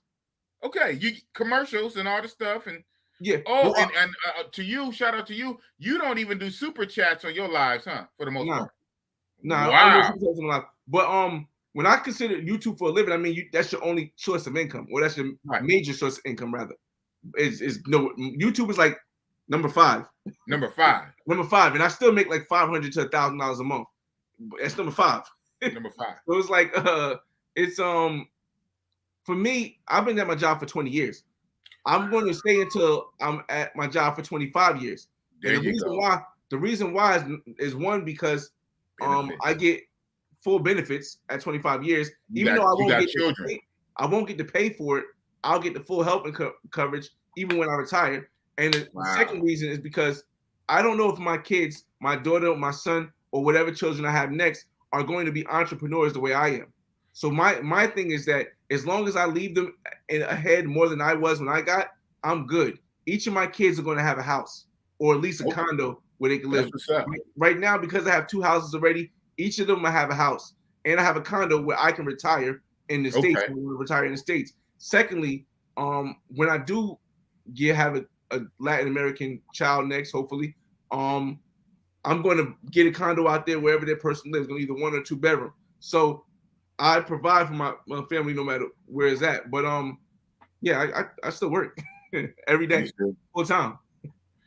Oh, you still work every day, full time. So is that one reason why this trip is only it's a short trip? No, this trip, most of the time when I take trips, the reason why this trip is a short trip is because most of the time I take trips is a week long or a week and a half. Me too. But I do 7 to 10 days. Right. But my one of my female friends wants to come to Miami with me. So I told her she'll take a flight down to Miami and we'll hang out in Miami from the 27th to the end of the week. Okay. So rather than doing a whole time in Mexico like I wanted to do, she's never been out of Miami. So she's never been out of my place in Miami. So yeah. Okay. I wonder why the trip is so short. I'm down to go, and a short trip would work for me because I haven't been there yet. So I still have my reservations. I'm trusting you on it. I'm trusting you, but I'm like, Playa del Carmen and Tulum. I said, all right, man, if it's good enough for Flyboy, it's good enough for Bossy Boss. I'm working on something. Like I should be, and I don't want to guarantee it, but because of the connect I have with Uber Beats,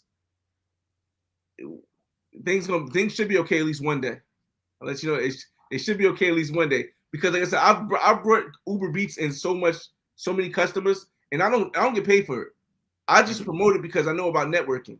So I networked with Uber Beats where they've made a lot of money. But even though they made a lot of money, there's been a lot of brothers who was going down to Cancun, going down to Tulum, going down to Playa, who are like, yo, thanks so much for hooking me up with Uber Beats, because we had wild times. I'll send you some pictures now to see if what your face reacts to it while you wanna chat. If you all right, do that. All right, let's see. You know what I mean? But it definitely was a dope experience, man. Right. Okay. Shout out to Bug Travel. He said, you about to see the most. Oh, you hit me, huh? You about to see the most beautiful beach in Cancun. Okay. Shout out to my moderator T Love. Hit the like button, subscribe, all that stuff. Everybody, let's take this off real quick. So we'll put this back on, but let's take this off so we can look at Big Boss face when I hit the send button. This guy, let's see where we at. Oh damn, you flooding me. Okay, you flooding me. Hold on. Oh, let me take this one off. All right. So it's always good. This is why I tell people it's more important to network than to make money. Making money is very important, but when you network with people, you get an opportunity to, learn more and have things work out for you in a better way. Okay. I might only have to pay. For the cab ride because we're so far. If we was in Cancun, I wouldn't have to pay for nothing if I was to bring Uber Beats for just me and Big Boss and maybe DJ Chisel, who's gonna be down there too. I could just if we was in Cancun, it would be a piece of cake. Come over, we might have to pay nothing. But because of the distance, I have to pay for the ride. But that's what's good with networking, man. You all right, Big Boss? Yeah, I'm all right. Mm-hmm. Okay. And too bad I can't show these on the website. Okay. Yeah, a couple of those were real fire. See, we got a lot of, it's Mexico. I'm not in Brazil. I'm not getting the melanin. And Yeah, we got some badonks, we got some tans. And they switch every 10 days. So Uber Beats, huh? Uber yeah. Beats. Hey, like I said, we only going to be down there for 4 days total. 2 days in each city, 2 days in 2 days in Tulum, 2 days in Playa del Carmen. I'll bring a little bag out there. Yeah, yes. I know it ain't no Santa Fe prices or no Villa Mimosa prices. So it is what it is, man. Everything for a bucket list. Right on. Right on. Yeah. So people gonna be asking, what is about the average price for Uber out there for Uber Beats? Yes. Uber Beats was when I first got connected with Uber Beats in 2020. Uber Beats was $100. Okay. That was the average price, $100. Now, $100 is way more than would it be in Brazil, way more than would be in Dominican Republic or yes, it would in Colombia. But when you think about it, Cancun is a touristy place, so $100 ain't bad in Cancun. Okay. Cancun is like a step down from the United States, so it's not bad because it's a tourist place. That includes the what's the name now. Uber Beats can run you about 120, maybe 140. 140, 140, and a taxi, right? Yes, the taxi's included. Okay. You know what I mean, so the tax is included, but at the same token, boss gonna have one a day. That's the way. And here's the thing, and I don't ask people to do this. I don't ask people to do this at all. But my inbox for my Instagram is flooded with people saying, "Yo, this is what I had," and they show me a picture or show me a video of the woman naked or something like that. Right, and I'm like, "Oh, damn, I got like a bunch of this." Like, I could literally make an OnlyFans simply off of my DMs from the guys who went to get the Uber Beats experience. I can make an OnlyFans simply off of that. That's not my move, but it's dope to see. But they paying like 120, 140. Right, but they going like pop. Right, for them coming from the United States because they haven't been to Colombia. Some of them haven't been to Colombia or Brazil. Yeah, these guys, and they're not experienced travelers, huh? If I go out on a date. And it's not just black, and I can tell people it's not black people, it's not just black people, it's Indian guys, it's Asian guys, it's white guys, they're gonna do that though. Guys, they're gonna do that. And the way they put it is just like it makes sense when it's the time thing. If I went and took a woman on a date, I'm going to spend $100 at least easy on a date. Get a kiss on the cheek. Oh, that was so sweet. So what they're doing is they're doing one a day. They're going down there for 3 days and they're doing one a day. And here's the thing: if you book one a day all in a row, you might get a discount. You might get a discount. Oh, I heard you. So because it's one agency, right? It's one connect. Yes, it's one connect. And the connect. And if they see I'm spending bread for 4 days straight, they might give me a discount. Oh, okay. Yes, you see, I want one. Like one guy. I remember this. There's a bunch more guys that did it, but one guy sent me a picture, a different video of a different woman smashing, and he wasn't smashing. They was naked, but a different woman of different video every day for 5 days straight. And I'm like, yo, bro, like I didn't even do it like this, goddamn boy. So that same Uber Beats operates in both different cities. So I can use that agency in Tulum and Playa del Carmen. Tulum, it's based out of Cancun, but you can out of Cancun. Okay, it's based out of Cancun, but you can use it in Tulum and Playa and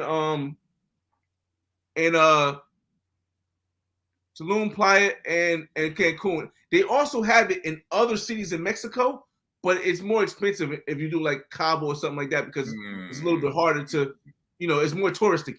Like Cabo is more touristy when it's like, stuff like that. But yeah.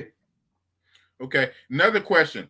Even though we're not going to really be in Cancun or like that, but if we were to be in Cancun, like towards the beach area, sometimes even Bossy Boss in tourist areas, sometimes you can just kind of come up organically in the tourist area on traveling chicks. All right, before I get to that, I want to shout out Hype Man. Yo, Hype Man, what's up, man? Brick City in the building. Yes, sir. Oh, okay, my bad, my bad. Yeah, I had it full screen, so I couldn't see for the super chat. Jaime, the rapper. What up to both of you brothers? Jersey repping. Whatever that is. Is that somewhere in New York? Weekway, Newark, in here. Big Boss. I know you might not know how to pronounce. Yeah, you're right. But Flyboy does. Flyboy Way. Weekway. How you say it again? Weekway. It's the Weekway section. It's a section in the north. By Weekway. Yeah. That don't even look. That looks nothing like Weekway. Yeah. Shout out to Jaime. Shout out to Jaime and the $5. Yeah. But now the question you said was there any place you can get like non-pros, right? Yeah, well, yeah, I figured. Well, only because you said like touristy. One good thing about tourist place, sometimes you can come up on traveling chicks. You know. Yeah. Well, Playa del Carmen is one of those places, but it's not just traveling chicks. You'll come up on local women in Playa del Carmen also. Shout out to. Well, my Spanish ain't good though. Don't even need no Spanish. A lot of them know English. Yo, yes, a lot of them know English. But you'll come up with local women as well as tourist women in Playa del Carmen without having, like, most people don't ever use Uber Beats in Playa del Carmen because of the fact that it's so accessible to for the regular give and go. You know what I mean? Wow. And we got connections down there because shout out to BG, the one that's in the video. Shout out to Social Light Skin. They both live down there. Social Light Skin owns Airbnbs down there. Like I would have suggested to rent Social Light Skin's Airbnb, but originally it was just me going. Oh. And then King James said he wants to go. And I was like, all right. And then King James couldn't go. So but Chisel said he was going. So originally it was me. So but yeah, he got an Airbnb. It's nice. And Big Boss said Big Boss want to in on the action. Yeah, man. It's nice down there, man. It's real nice. Well, I'm down for it, man. Big Boss and the Flyboy Way, man. We're gonna have content coming. If you haven't seen, like I said, you've seen my videos, man. So everybody in the room now see my videos. So when I go somewhere, you know, I get stuff done to the max. We're gonna, like I said, Friday. I'm going to do a live on my channel. Hopefully you'll come and I get you on for a little second too. But tomorrow. Yeah, tomorrow. Yeah, tomorrow. Yeah, tomorrow's right. Okay, yeah. Drop the link. I'll pull up for a minute. Yeah, and what I'm going to do is I'm going to do some research to figure out, because we get there Wednesday. I'm getting there Wednesday morning. We check in Wednesday, right? Yeah. There's going to be something we can do Wednesday, like Wednesday night. We won't plan out for Wednesday. But Thursday during the morning, I want to plan an activity or something. And Thursday during the afternoon, I want to go to this big beach thing that they have. It's like a beach. Shout out to Rory Walker because he's the one that introduced me to it. Rory Walker Fitness on Instagram, Rory Walker on YouTube. It's like a big Tulum beach party that they have all the time. And that's what I want to do on Thursday. Now, the reason why I figured that it would be better to be in Playa on Friday is because Playa is a turn up. Tulum is a turn up, Party Central also, but Playa, yeah. Hey, man, I don't know nothing, man. I'm like a babe, don't know my way in and out. I'm following you. I'm trusting you here, man. I'm trusting you. He says, shout out to Flyboy, been watching you since 2018. Appreciate you, International. You got to hit Hong Kong. Hong Kong, like I said, everybody's asking. No, that's the TJ. Things. Yeah, and TJ, yeah. Or Hong Kong and TJ. Yeah. You know about that? Who, me? Yeah, you. Of course. I do. I told you I do TJ, bro. I don't know TJ yet. Oh, yeah. So yeah, the Tijuana, right there, right across the border, that Tijuana strip. Yeah, the biggest place out there, the go-to place in TJ, it's a Hong Kong. There's nothing like Cascades, something like that, but we call it Hong Kong. Baddies, super baddies. It's a hotel and a club and a bar. It's off the hook. It's the tallest building. This whole thing is painted bright red. Tallest ass building you see. You see it from out. You see it from the American side. And baddies. What's the price like? Huh? What's the price like out there? Yeah. So in Hong Kong, $100, 30 minutes. Woo! Yeah, and they tell you it's straight 30 minutes. It's half hour. 100 US for 30 minutes. Everything covered. Even the BBBB is no BB, is CBB. But they baddies. They elite. BBB? Yeah, they elites. So you think about in the Dominican Republic, the elites or the Santo Domingo capital city baddies. Okay. That the Mexican version of that. The baddest of the baddest in Hong Kong, 100 US for 30 minutes. That's hell expensive. But before we Yeah. get into that, because I want to get into that too, let's shout out Brandon Banks in the room. What's up, Brandon Banks? Yeah, I was just about to. Brandon Banks, thank you for the $5. Shout out to you, boys. Shout out Brandon Banks. Shout out. And Jay Clyde, shout out to Jay Clyde again, because Jay Clyde a good dude. Like I said, we met at the airport we just so randomly both been going to the place. Cascades. Yeah, that's his official name. Cascades. Oh, Cascades. Okay. Cascades. Well, we call it Hong Kong. I guess because Hong Kong, 100 for 30 minutes. And then, so that's the elite, right? So right next to it, you have a little lower tier bars. You have Atletas. So Love and Timon. You have Atletas. You have Chicago. You have a few. So at Atletas, it's $80 to $70. It's like $20 difference. And then there's another club with like another $10 or $20 difference. So Hong Kong is the elite. Then you have Atletas for 70 or 80. You got Chicago for like 60, 70. Is that with the room, or you gotta take it back to your place? That's no. So in Hong Kong, it's also a hotel. So it's a hotel and a bar. So it's with T Love. Help me out. I didn't obviously and funny. I stayed in. I don't care for TJ. I stayed in Hong Kong a couple of times. Okay, I'm listening. Like, yeah. So when I stayed in Hong Kong, I think only one time. So since I stayed in Hong Kong, hotel, I paid my hotel fee. Oh, so blah blah blah blah blah blah. The 100 is for them only. So you also have to pay for your room, but so since it's a hotel, you can do a short time room just for that situation, or you could be staying there already. I was staying there already. So since I was staying there already, then I went to the little club area inside the hotel. Okay. Baddies, man, your eyes gonna pop out your head. It kind of sounds like Dubai, like the York Hotel in Dubai. Yeah, but so what I was doing, bossy boss, I'll be on cheat mode. I went to the street, mate. All up and down, like for blocks. They all the joints are standing all outside in front of these small little short time hotels, and I was just running them. I think inside Hong Kong, I did one or two. Sometimes you got to treat yourself, right? No, two things. Two questions. What's the street meat price? And the other question is, can you take the woman from Hong Kong outside, and does that cost more, or if it's not in a Hong Kong hotel? Yeah. Okay. T Love, help me out, cause I hear what you, almost like when people was asking you about the Medellin before you went. I didn't do a whole lot of that. I didn't get deep with it. It's funny. I went a couple times, but I didn't get deep with it because the prices was just crazy for me. I normally don't do them prices. Right. So when I go down there, I just have my own set way. So you said, can you take them out? I'm sure you can. Everything's negotiable, but right.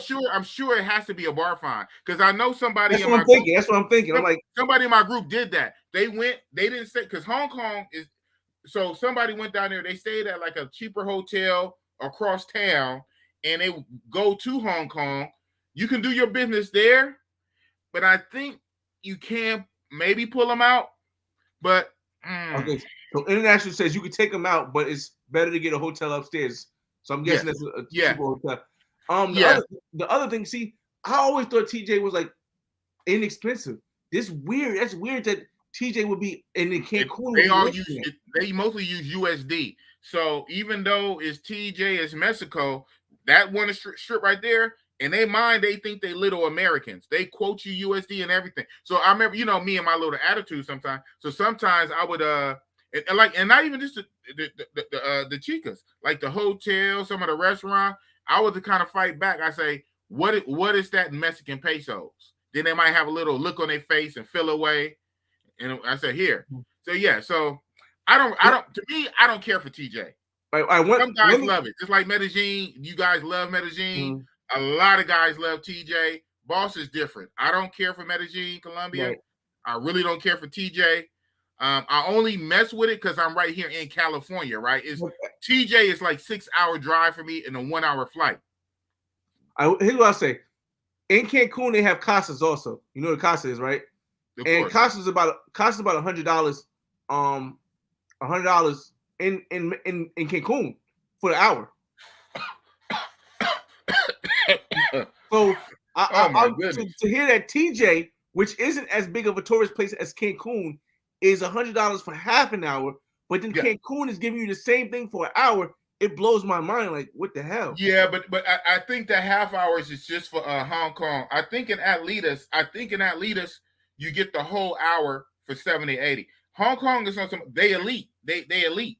They don't like some real model chicks up in there. So Hong Kong is 100 for 30 minutes, and I think the next tier Atletas is like 70 or 80 for the hour, and then Chicago is like 60 or 70 for the hour. And then to answer your question about the street meat normally go for about $25. Okay. But so you will pay for that little hotel room that's like $6 or $7. So it's weird. So it's like so it's like the 25 and the 6, so like 31, 32. Like this is making $40. So 31, 32. But the street meat, now this is the weirdest shit ever. The street meat, you pay for every position. It's one position, partially closed. They do this on purpose so they can upcharge you. Yo. No, listen, hear me out. Let me keep it real with y'all. Tijuana might be off the list, bro. No, hear me out. No, you hear me out. Y'all saying right now, they don't even make no out your they do this on purpose so they can run it up. So they are partially closed. If you want naked, that's more. Otherwise, skirt up, panties off, shirt on. The shirt is on. No kissing. You shouldn't be kissing anyway. No kissing.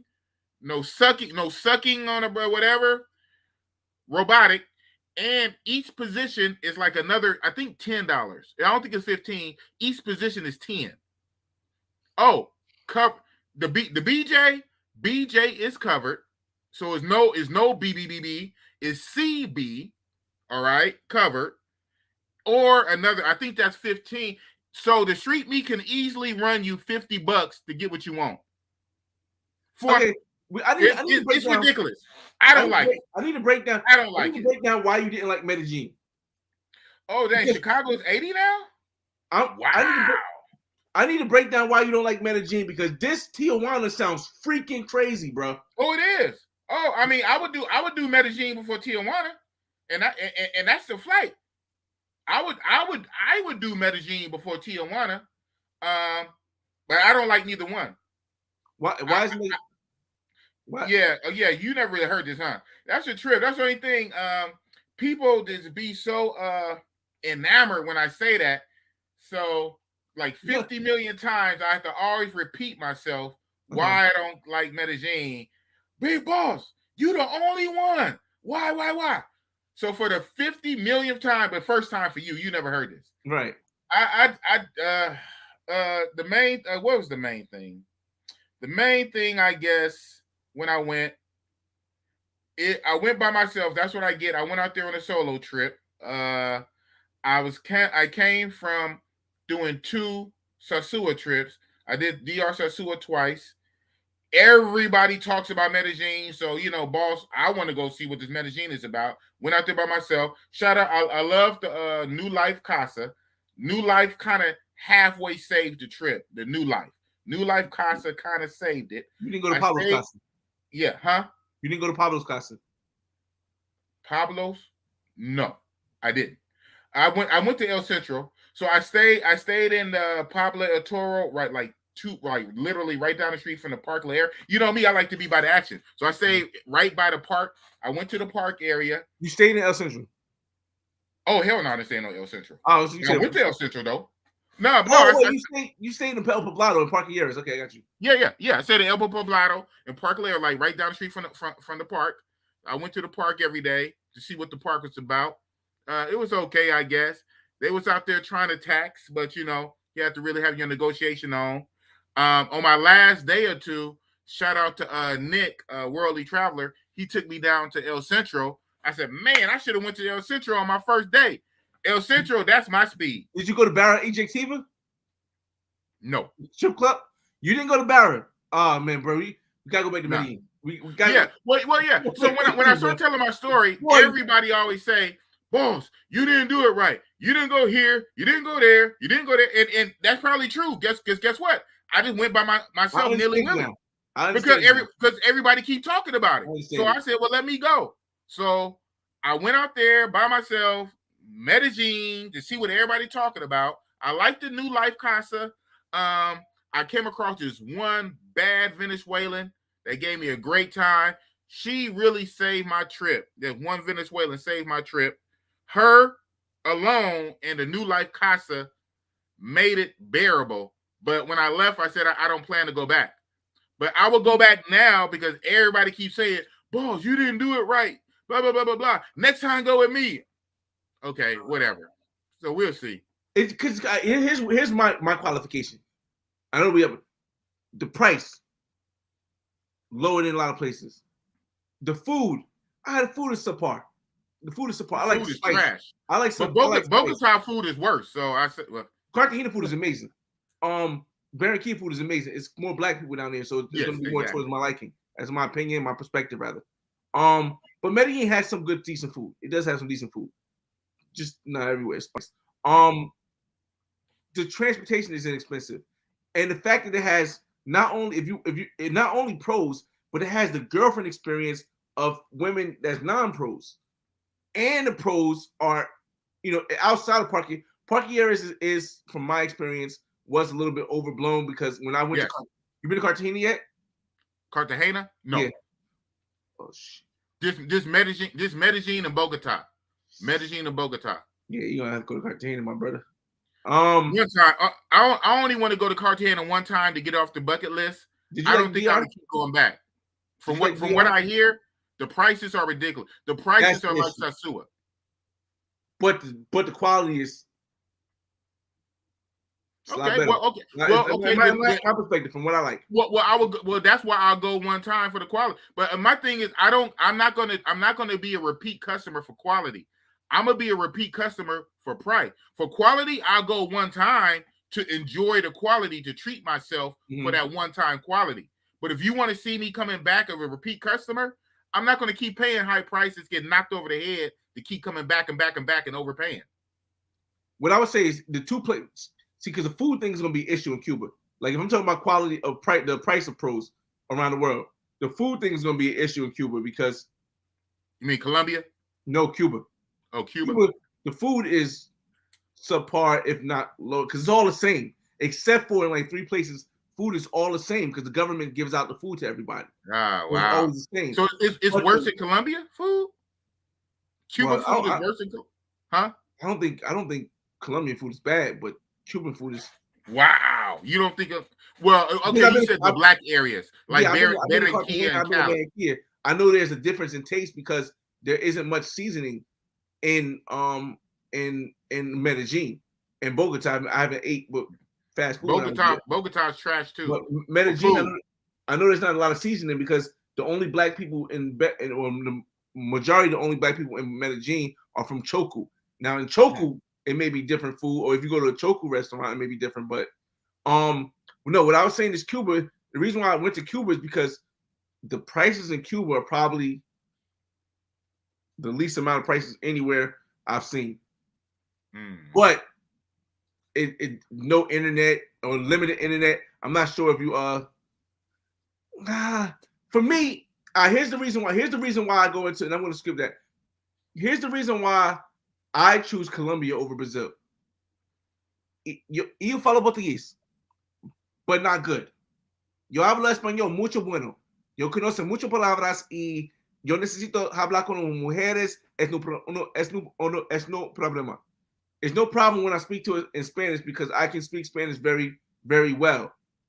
That's a biased. I mean, that's a very excellent reason for you, but that's a biased reason. So that's what I say. It's some bias. From the standard American that can't speak one lick of nothing, so he starts from zero, and the only thing is on the phone on any country, and you take the Spanish away, you take the Portuguese away, it's only phone. Now which country? Well, for Yeah, me, of course. If you can me, speak it fluent, you're going to naturally go to the country you're fluent. no, like I That's said, a bias. I know That's for a me, bias. yeah, I know Take for it me, from a person. Take everybody who can't speak nothing, and it's all right, translator. right. Now which country? For me, it would still be Colombia because then I'm going to go by the distance. The distance Okay. to Brazil versus the distance to Colombia.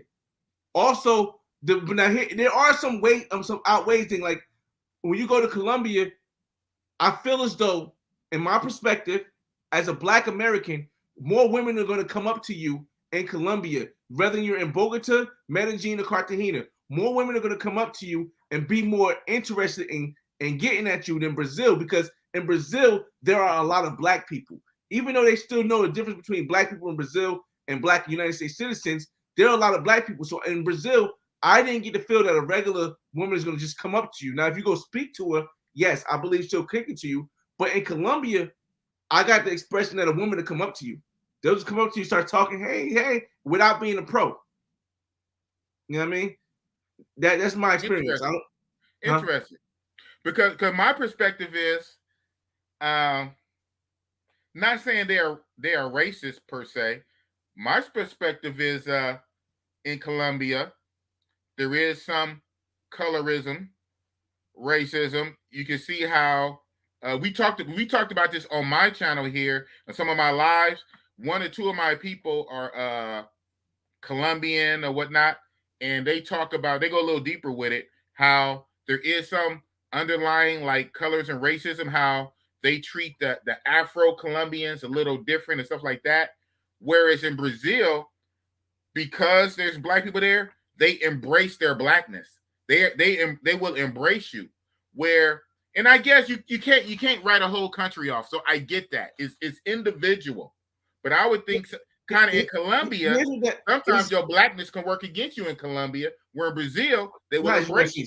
So we night and day on this one. No, as a United States citizen, no. I don't think in any country the Blackness works against you. As a United States citizen, I don't think so. From my experience in any countries, well, not any countries, in either one of those countries, it doesn't work against you. However, I would say that in Brazil, there's more of a classism versus a colorism.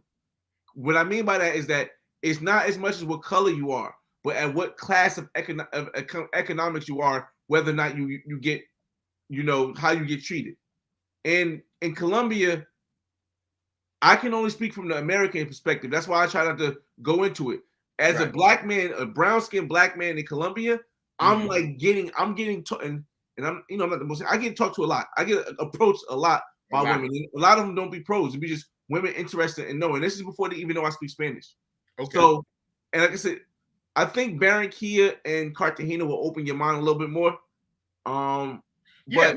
Now, mind you, because I love Bogota. I love Bogota, and I haven't did Cartagena. I said I don't care for Medellin. So I want to check out Cali. I want to go where there's Afro versions of the country. I don't care for white. I don't care for Euro. I don't care for Blanca. Everybody got their thing. I get it. Yeah. We all different. People like snow bunnies. I like Afro. So that's why I like Brazil.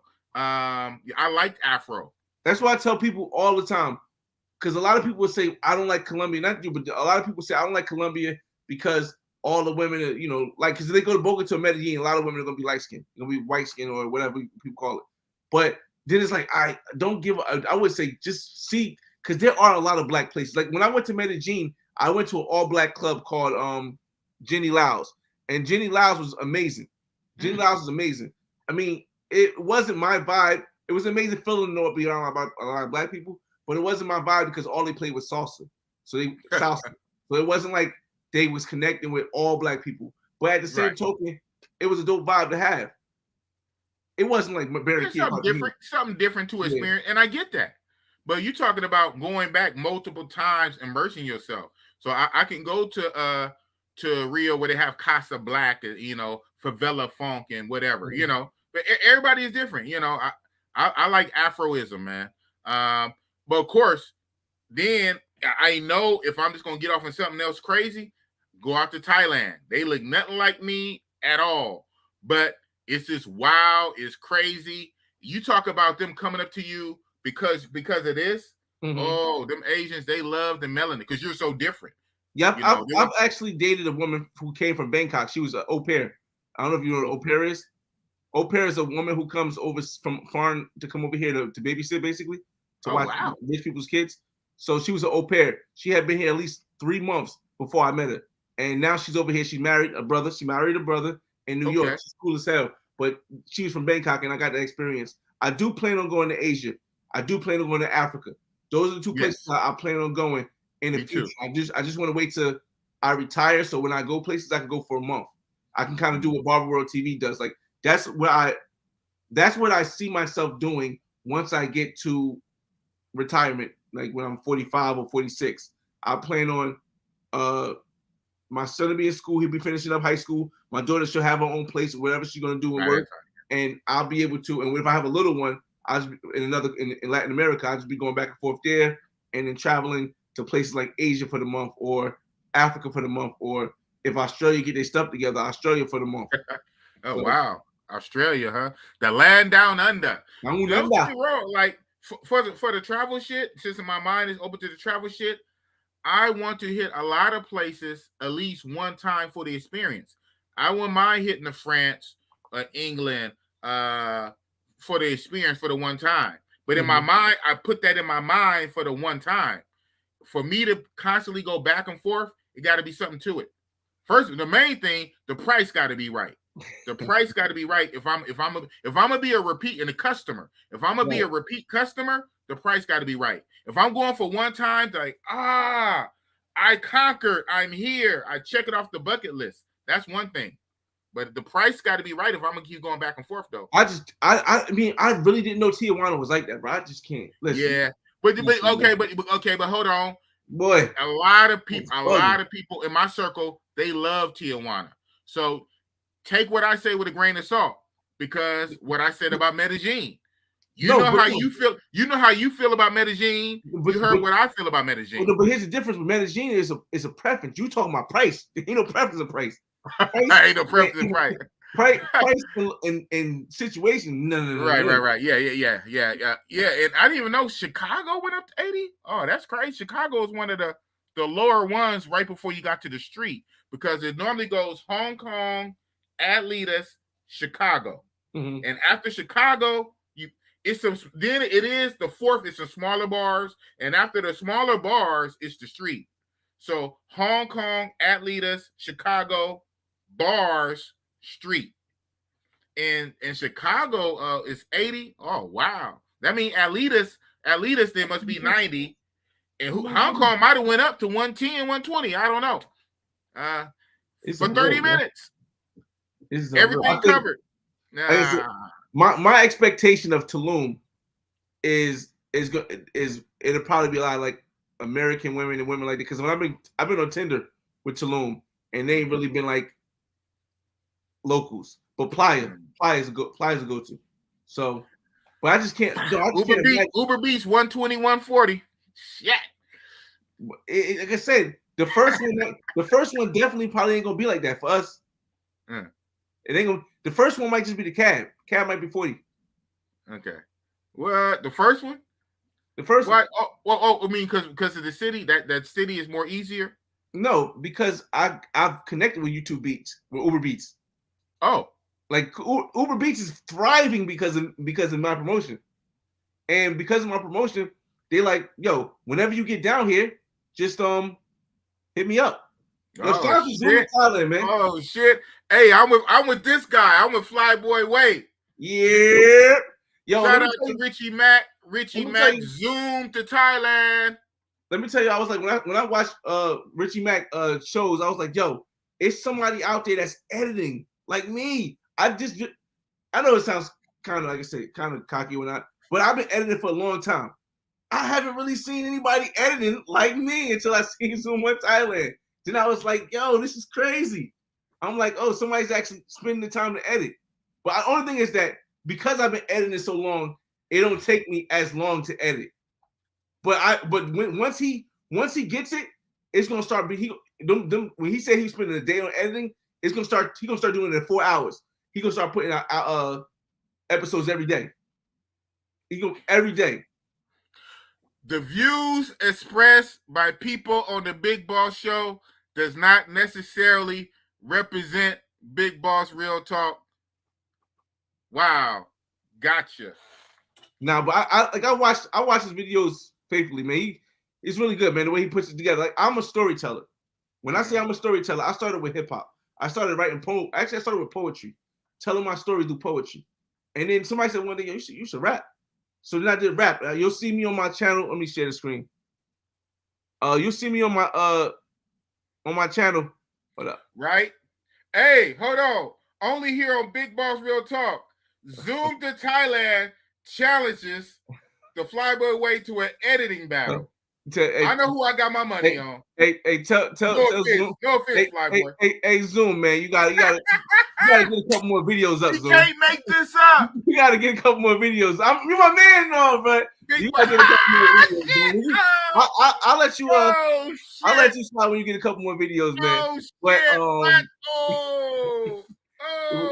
like I said, I watch all of his videos. And it's dope. Like I said, I started off as a person who was just telling the story, who just wanted to get my story out. My whole channel. This is about my channel. I'm just a kid from Newark, New Jersey, who travels the world. Let me get my channel at. I'm just a kid from Newark, New Jersey, who travels the world and expresses and learns from. Let me see it right. Hold up. I'm not famous. I guess Richie Mack didn't want that smoke. He backed down. He said, "Nah, Flyboy Way. I'm kidding, bro." I know. He said, "I'm not famous. I'm not an athlete. I'm not a comedian. Nor am I rich. I'm just a kid born in Newark, New Jersey, who travels the world, experiencing different cultures, meeting new people, and using his life to inspire." That's my whole about me section, man. And that's what my channel is. That's why you never see me like like I said, I can never talk bad about another black person because we've been through too much here in the States. We've been through way too much. Like, even if you hate my concept, you hate what I'm doing, you hate my traveling, you hate the fact that I'm talking about women, you disrespect me, you do mad stuff. I can never hate you because whatever it was and whatever it took for you to get through what you went through in the United States and it made you who you are, I'm just happy you survived, because some of us didn't, man. Some of us didn't. Right on. So, but Richie Mack, you don't want no sauce? Soldier Boy. Wow. I know who my money was on. Listen, man. It was no offense, Flyboy Way. Wait, your money was on Richie? Ah, come on, man. Come on, man. Maybe I gotta watch some more of your video. Man. Wait. Did you see his videos? Do you see his music? And even the animation. He has a little the animated face of himself, like the cartoon face of himself, before he go into other stuff. What we talking about here, man? What we talking about here, man? Wow. What we talking about here, man? Hey, man, you supposed to have confidence in yourself. I get it, man. What we talking? Wow. You said what we talking about? It's actually words to this stuff. What we talking about here, man? Come on, hold up. You got more videos though. You got 1,000 more videos. What we talking about here, man? Hey, man. What we talking about here? I feel you, man. What we talking about here, man? Hey, man, I feel you, man. I feel you. What we talking about here, man? Yeah, you got drone. Yeah, you got drone footage. What we talking about here, man? Okay, you know what? Hey, that's one thing. I don't think Richie Mack, Zoom. You don't got no drone footage yet. I just want to know what we're talking about here, man. Come on, I see the drone, and that puts you up there with the drone. But even then with the drone, we said editing. I edit now. You said editing. When you slice it in, when you bring it in, it's all good, man. It's music to it that you edit to sound and everything. It's a lot, man. Yeah, editing. It's a full production, like Hollywood, like you're watching a sitcom on TV. I like competition. Laugh track, I like competition. I definitely like competition, but I wouldn't go against Richie because he hasn't been around long enough. But I definitely respect his thing, man, and he's definitely doing his thing, man. He's definitely doing his thing. I promote his channel all the time to a lot of people because when shout out to Richie Mack with what? I don't even think he got 50 videos yet, and the man got almost 50K. When I go to Thailand, I'm definitely going to be looking at all his videos once again. In Philippines, once again, I'm going to be looking at his videos in detail so I can plan out the trip the correct way, man. Yeah, yeah. Shout out to him. He almost got 48K. He has 47.8K, and the man got 35 videos. Shout out to Richie. Hey, he got the secret sauce. Yeah. He don't even got 40 videos, and he almost got 50K subscribers. I got 80 videos, and I barely got 1,000. I'm just hoping that how many videos you got, Flyboy? Oh shit, like 500 something. You've been doing it since 2012? Nah, since November 2009. I try to show people, but I've been doing it since November 2009. But I'm just hoping I don't get the heat that Richie getting, man, because I get heat from people from right here. I get heat from like trolls and stuff. He get heat from celebrities. Oh, I don't want no sauce for that, man. You think? I don't want no sauce for that. You think? Well, shout out to Richie Mack. Man. He even had yeah, you keep that over there, bro. He even had Willie D, the ghetto from the Ghetto Boy. He's getting heat from celebrities. See, the issue with the reason why I don't want heat from the celebrities is the fact that I'm doing something that I'm in my own zone and I control my zone and I'm pushing out my message. The issue is that once you get heat from celebrities, they start wanting you to go back and forth and beef with the celebrities, and your message gets dissolved. Right. So I'd rather just be in my zone and tell my story. Right on. Hold on one sec. This link right here is only for Zoom to Thailand. Anybody else click it? I'm not going to bring you up, and if you do too much, I'm gonna clown you on my live in front of everybody. So don't clown yourself. Let me turn this off. Nobody else click it. First of all, I'm not gonna bring you up, and if you do too much, I'm gonna clown you in front of everybody. This link is for Richie Mack.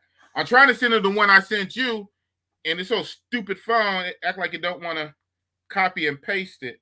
Oh, okay, it is copied. That's still up there. No, I said no. Somebody came in already? Yeah, I'm not going to say their name, but because that person's cool. I said no. That link is only for Richie Mack. I don't want to call your name out and clown you and humiliate you in front of everybody. I said Richie Mack only. Nobody else click it. Yeah, man. Shit, I finally copied. Let me send it to him right here too. Whatever way he gets it first.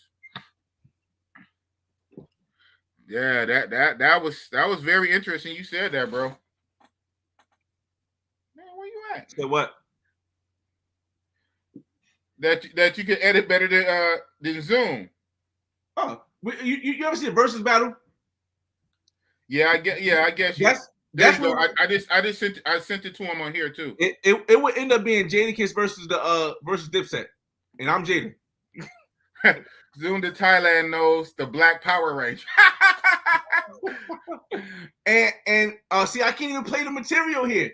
If I play something here, I got too much X-rated content.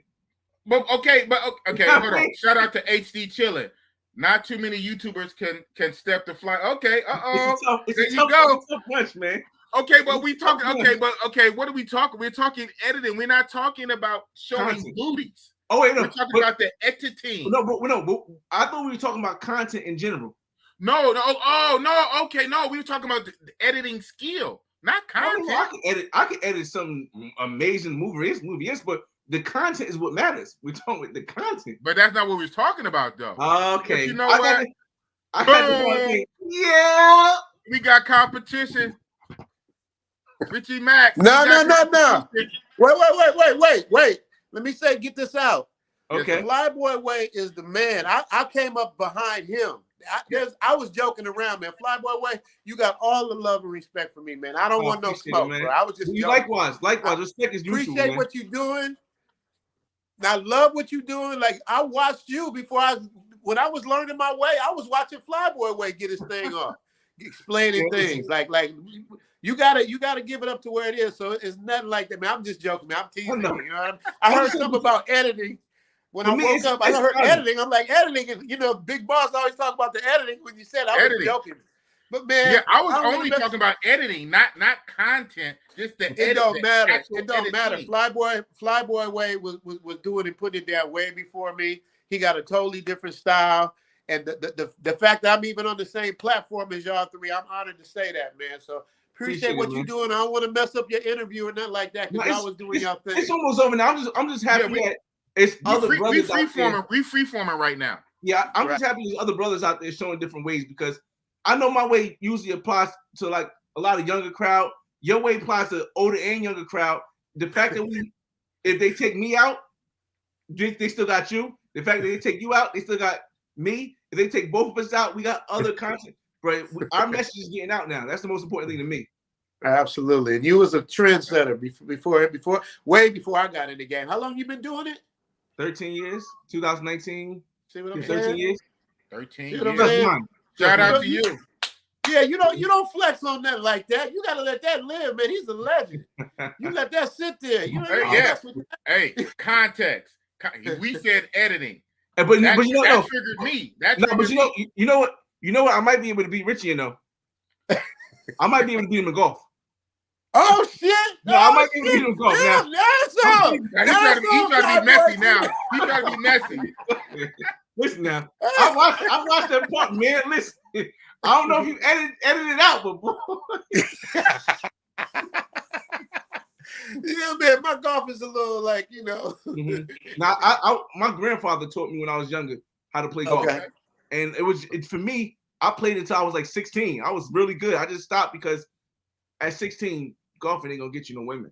So it was like I just stopped. I was like junior champions and all this. It just stopped. Yeah, what? Right. Can y'all hear me? Yeah, lose you? Oh, okay. Yeah. Yeah, man. So I don't want to take up no more of y'all time. I had to bow down and give it up to the Flyboy way. You know what I'm saying? Make sure hey, Big Boss, make sure you use this as a thumbnail. When you that won't be a thumbnail, but it's definitely gonna be a clip. Yeah, man. Yeah. It, bro. Hey, Flyboy way. We gonna call Big Boss. That's the Don King of live stream because he was straight trying to get it popping. He's like, I'm gonna send a link right now. Hold up. Boom. Boom. It's funny you said that. Wait, because I said that a couple streams ago. I said I'm the Don King without the hair. I actually said that. Yeah, that's what's up. Man, I just woke up, man. Literally like 20 minutes ago, man. Oh, you wow. Can see, I'm looking like a hot mess, but I'm about to go and jump in the shower, man, and get back to editing another episode. Shout out to Flyboy Way. Tune in, y'all. I appreciate you. Can't wait to watch the next episode, man. Huh? I can't wait to watch the next episode. Yeah. I'm working on it right now. It's caddy of the day. Speaking of golf, just make sure when you swing, you keep your arms straight and you move your body. You just swing your arms and follow through, man. Damn. Why you got schooling like that? Hey. Only here on Big Boss Real Talk. Flyboy Way is schooling Zoom to Thailand on golf. That's right. And just for that, he got to bring his ass out here. We got to get around there now, Flyboy Way. You ain't getting out of it. I'm getting out there soon, man. Yeah. It's gonna be another East Coast, West Coast beef again on the golf course. We're gonna have golf beef. Appreciate it, man. All right, y'all. All right, thank you. Thanks for pulling up. Yes, sir. Zoom drive. That's what's up, man. All right, y'all. I know that little jump. I tried to do a jump. Tried to do a jump. Yeah. Shout out to Richie Mack. That was a good line, man. In the building, man. You got shouted out by Richie Mack, man. Dope, man. I love it. He had to bow down. The power of brothers who stay positive and connect, man. That's my message throughout my story, bro. We are so much powerful when we just stick together, man. No matter if you don't agree with somebody, no matter if you whatever. We just so much powerful when we stick together, man. Yes, sir. Just like your background. Oh, we so much power when we stick together, man. Huey P. Newton, yes, sir. Shout out, shout out to Zoom. That was dope. Greg 712. Shout out to Big Boss. Shout out to Zoom to Thailand and definitely understand and shout out to Flyboy Way for keeping it all the way real for so long, man. We gotta give Flyboy his flowers while he's still here, man. We've been doing it for so many years. Man, I didn't get my passport until 2018. This man been traveling, 2012, 08, 11, 13. Internationally, I was 24. I'm 37 now. 13 years I've been traveling internationally. Dang, you've been traveling international for 13 years. Yeah, this is my 4 years. This is my first passport. I've been traveling. Traveling so long. I'm about to be on my third passport, but I'm a second passport. I'm on my second passport already, but I don't know. I'm trying to block this out because I don't want to show my stuff. But what is the ID page? Only the real people will know what this is. Hold up. I had to block my name here. All right. Only the real people will know what this is right here.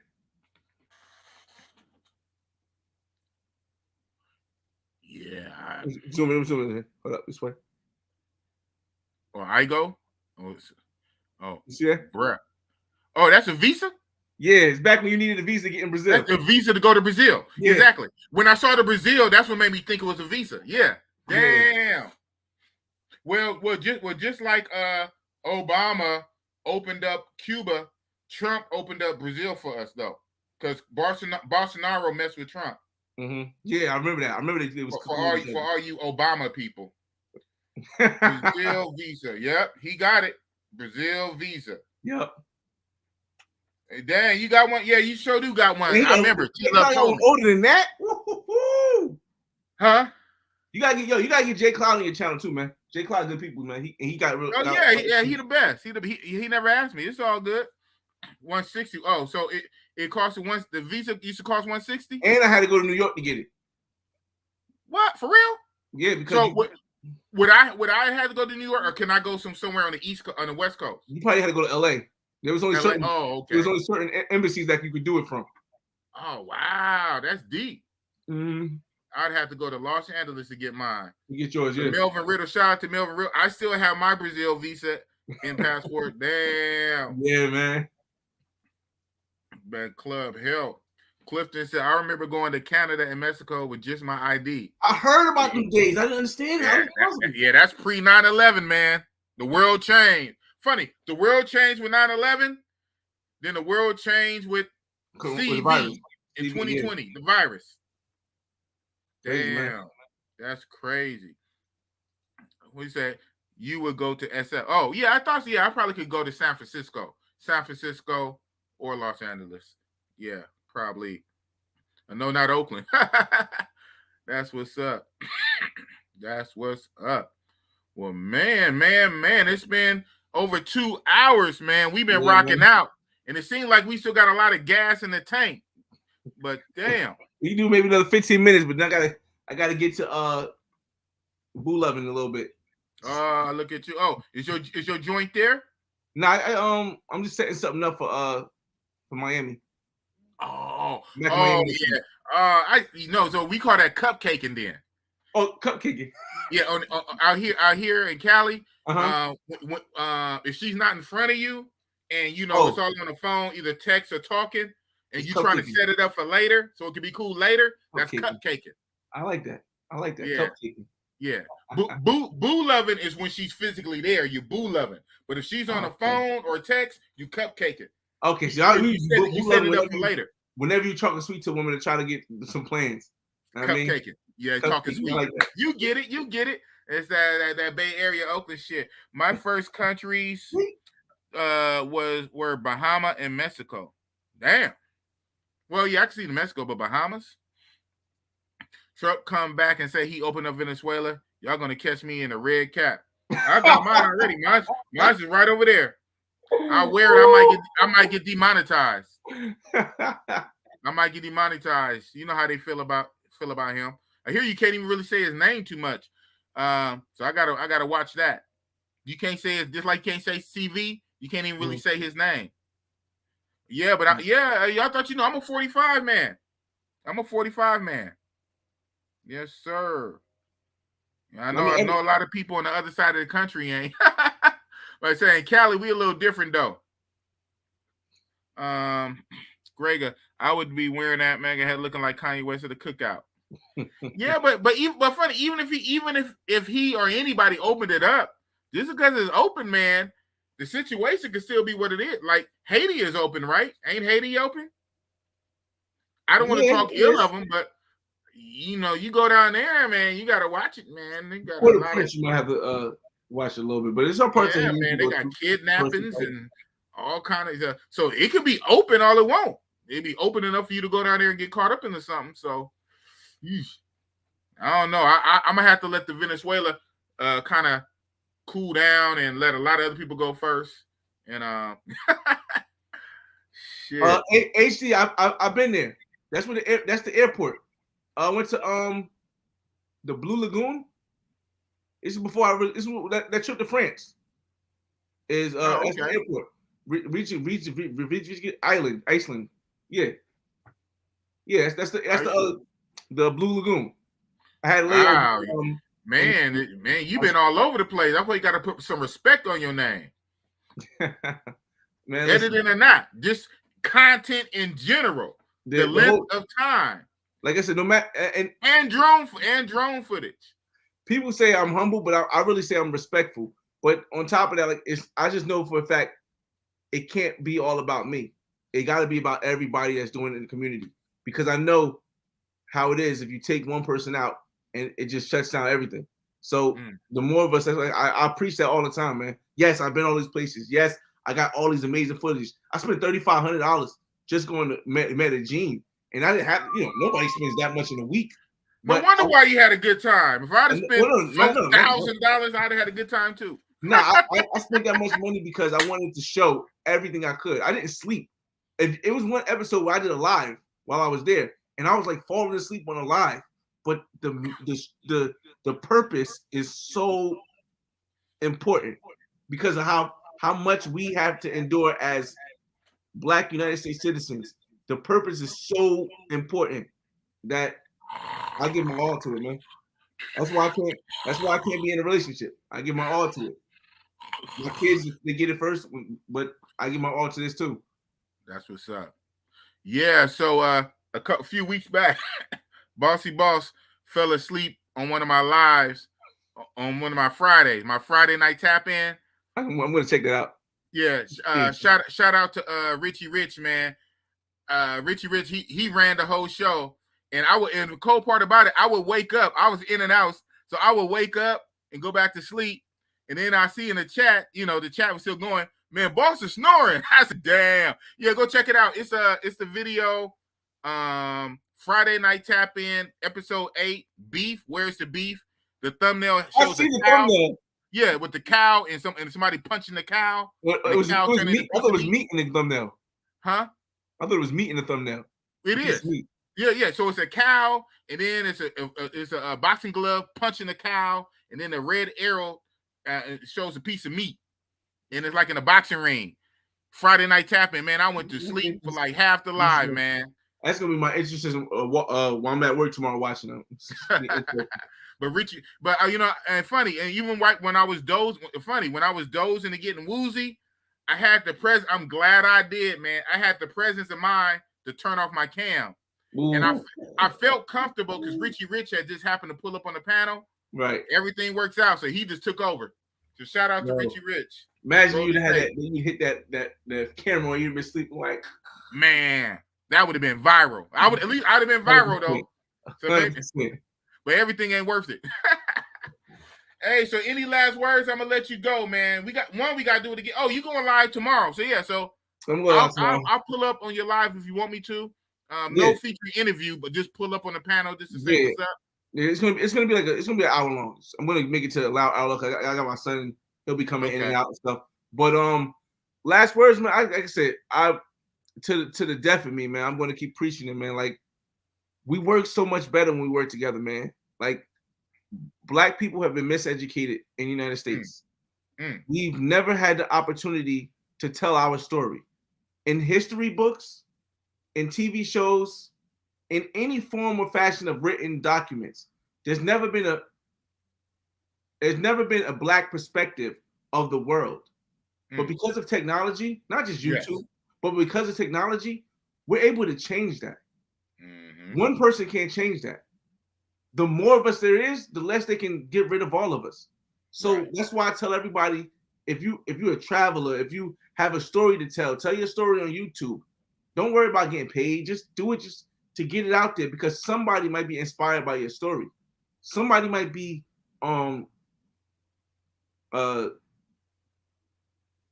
somebody might be on a limb of giving up, and you come up and they're like, oh, I can relate to this person. I can relate to this person. And you can say their life, man. Like literally, man. I had a guy walk up to me, and this is one of the emotional, like I get people walk up to me all the time. I'm like the most approachable person. But I had a guy walk up to me and say, yo, I came home from jail. I was stressed out with my baby mother because I had like, I guess you gotta, when you come out of jail, when you come out of jail, you gotta sign to live somewhere. And she was like treating him crazy. He was like, I was at the point of just like taking my life. And like I started watching your content, and like your content was like showing me that, damn, I don't gotta be stuck here. There's a bunch of stuff I do. Since then, I've been to 8 countries since in that whole time. And I'm like, damn, and you still around. So like I said, you never really know. Like the views look good, views look good. The subscriber base looks good. The numbers look good, but there's something greater than that, man. I hear you. I mean, it's your boy FRE$H Fresh at the Flyboy Way. That's THEFLYBOYWAY.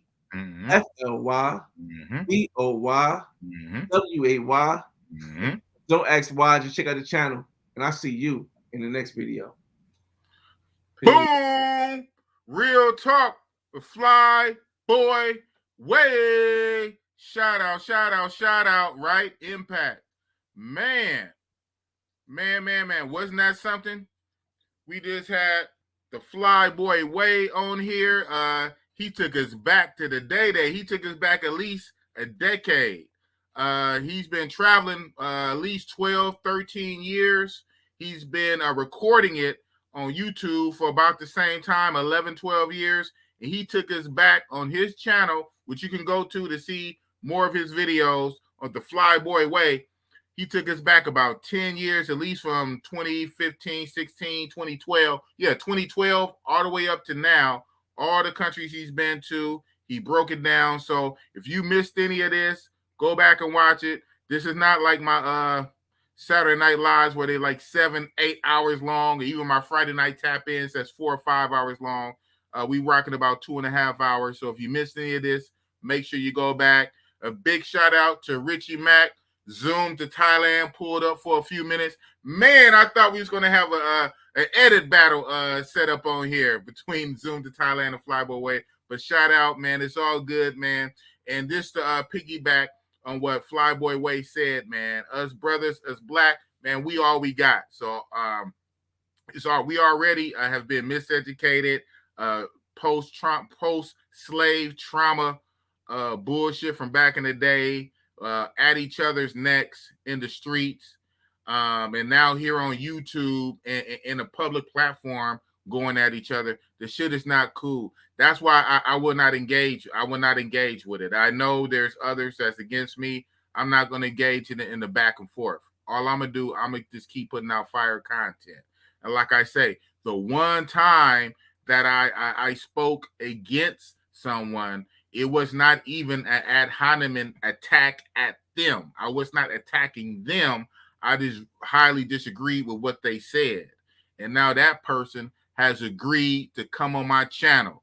Yes, you guys know who I'm talking about. So the day is pretty much set. Be sure you go to my page, my channel, check my community posts. I put them up there for a reason.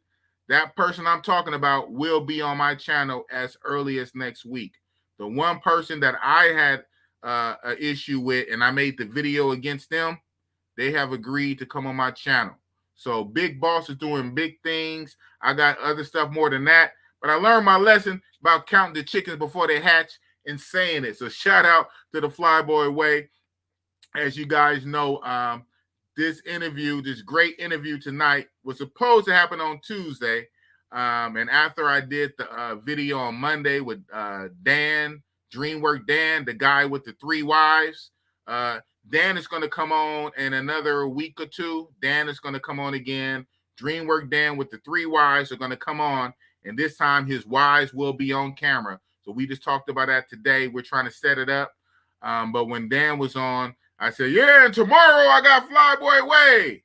And right after the video, boss, can we push it to Thursday? I said, oh, yeah. So I'm learning my lesson to count my chickens before they hatch. Just because something is planned, anything can happen. So Big Boss, I have a lot of plans, a lot of collabs coming up. People want to mess with the boss. Real mess with real. It is what you seen Richie Mack. You seen the others on this channel. Shout out to Check in Effect. When Check was on last week, Friday, he was at the 68K, 68.5. Now he's at 71K and rising. So, like I say, real YouTubers, big YouTubers, they mess with Bossy Boss. Real mess with real. And just like my subscribers, you guys are real. So I thank my subscribers. I thank you guys for messing with Bossy Boss. I will be back on. Yes, sir. You make a move. Can't wait for the day. I know everybody waiting for that. Yeah, I spoke to him today or last night. He's coming back on with his wives. We just got to get the day. So yeah, don't sleep on Bossy Boss, man. Don't sleep on Bossy Boss. Mess with the boss. Make sure even if you don't watch the video, at least go to my community tabs from time to time. You can see what's going on. But it is what it is. With that being said, I'm about to be out. Oh yeah, and like he just said, yes, Bossy Boss will be doing a trip with the Flyboy Way. In a few weeks, we're going to go to Mexico. A lot closer to me because I'm right here in Cali. He's coming away from New Jersey and Miami to come to Mexico. For me, it's a quicker flight. So I'm going to hook up with him. Bossy Boss is going to hook up with Flyboy Way in Mexico. You know it's going to be footage. His footage and my footage. And man, it's going to be crazy. So Boss is doing big things. Thank you guys for rocking out. I know I didn't say that. Oh, okay. Okay. Somebody was not paying attention. Somebody was not paying attention. That was not what was going on. Okay. So I suggest you to go back and watch. And it wasn't that far back. So no, I'm not crazy. I know I can't battle Richie Mack, Zoom to Thailand and editing skills. Bossy Boss, well, my boop, boop, boop. No. Somebody else was talking like they could do that. No, I never said that, sir. That's libel. I'm going to sue you like Cardi B did Tasha K. Sued her for libel. I never said that, sir. No. My editing skills is nowhere on Zoom to Thailand. Matter of fact, I haven't seen nobody on YouTube editing skills like Richie Mack, Zoom to Thailand. For its editing. Now, if you talk about the whole package, how many videos you have, the overall content, that one thing. But when you talk about specifically editing, production of editing, I've seen nobody on YouTube yet whose production skills and editing rivals Richie Mack. So I did not say that. Slap yourself for saying that. Oh, okay.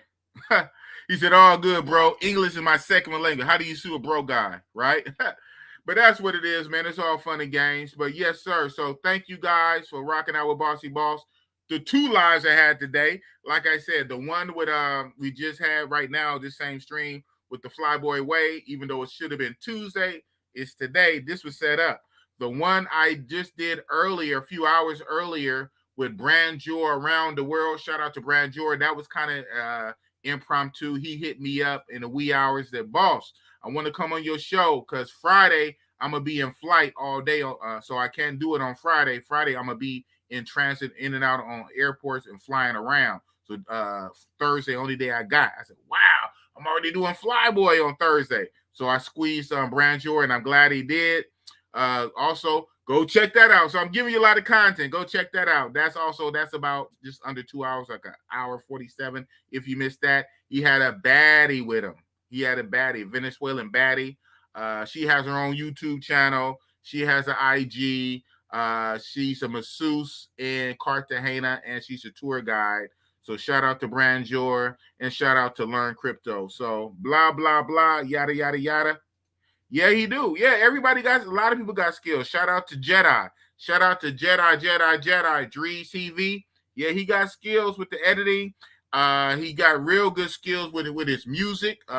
He makes beats. So Jedi got real good skills with music and making beats. He knows how to use the technology very well. His green screen he have in the background.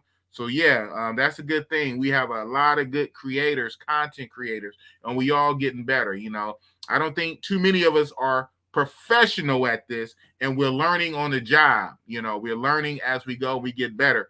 Outside of Zoom to Thailand, he does have an unfair advantage coming out of Hollywood, California. He has in the shows, but it is all good, man. We all doing what we can. So thank you guys for coming out. Tomorrow, Friday, I do have my Friday night tap in. So be sure to tune in tomorrow night, my Friday night tap in. Even right now, I'm not sure what time I'm going to do. I'm going to decide just a little bit later. And I'm going to put it where? Community tab. I'm trying to teach you guys to go to my community tab. I put community posts for a reason. In my community tab, I'm going to make the thumbnail for it tonight. And by the end of the night, I'll figure out what time I'm going to go live tomorrow. I am doing a Saturday night live. I'm gonna go ahead and say this person is he, and you listening. If you watching, you better not flake on me, all right? Because you don't have enough subscribers like shout out to TheFlyBoyway to flake on me. But so this Saturday, I will be having QB Flexing, new YouTuber. If you haven't already, go to his channel, check it out. He doesn't have a lot of videos up yet. He's just starting it. So just like I have big YouTubers on, I also have smaller YouTubers, smaller than me, you know what I'm saying? Because we all got to eat. So I'm trying to, anyone who don't have the 1,000 subscribers, I'm trying to get you up to, I just hit 1,000 myself, but I'm trying to get other people up to 1,000. Because what I say, everybody eats. So all you got to do is, hey, put your hat in the ring and just go for it and just do it, man. You ain't got to be perfect, but just start. Just start. So, yeah. I have my Friday night tap in tomorrow. I don't know what time. I'm gonna put in the community tab. Saturday, Saturday Night Live. This week will be QB Flexing. He focusing on Mexico, so that's cool. Tuesday coming up, I have a dope interview. Now I'm getting kind of far. I don't want to say just in case he flakes on me. And I have a big YouTuber later in the week next week, a big YouTuber that's going to shock you guys. Is going to pull up on my channel, have a featured interview next week. So don't sleep on the boss. It is what it is. You guys have a but hey, but it is what it is, right? Whether you choose to do it or not, whether you choose to do that or not, the price was the price is what she said. Hey, it's Cartagena, man. Y'all know how Cartagena is. Hey, man, but I still want to go to Cartagena at least one time. Like I say, bucket list. I want to see the wall city. I want to see the clock tower. I want to go to the beach. I want to see that old style architecture. I want to hit up Space Delirium. So yeah, I do want to hit up Cartagena at least one time and scratch it off the bucket list. But you know how Cartagena is, man. My opinion, the views of my channel, Cartagena Sasua 2.0 when it comes to prices. So hey, man, so it is what it is. But other than that, you guys have a good night. I got to do what I do best, go to work. Because just like Flyboy, shout out to TheFlyBoyway, man. Who knew he was still working? I didn't know. I thought Flyboy was a full-time YouTuber, man. He got almost 40K. I thought he's a full-time YouTuber, but shout out to him. He said he drives trucks. That's what's up, man. And I got to go to my job and make my money. So I'm not full-time. I'm trying to go full-time. I'm trying to be monetized. I want this to be my real job. So, hey, until then, I still got to go to work. So, thanks for coming out. Tomorrow, Friday night tap in. Go to my community tab, find out the time. And Saturday Night Live. It is what it is. Peace. Oakland. East Oakland. Yeah, that's right.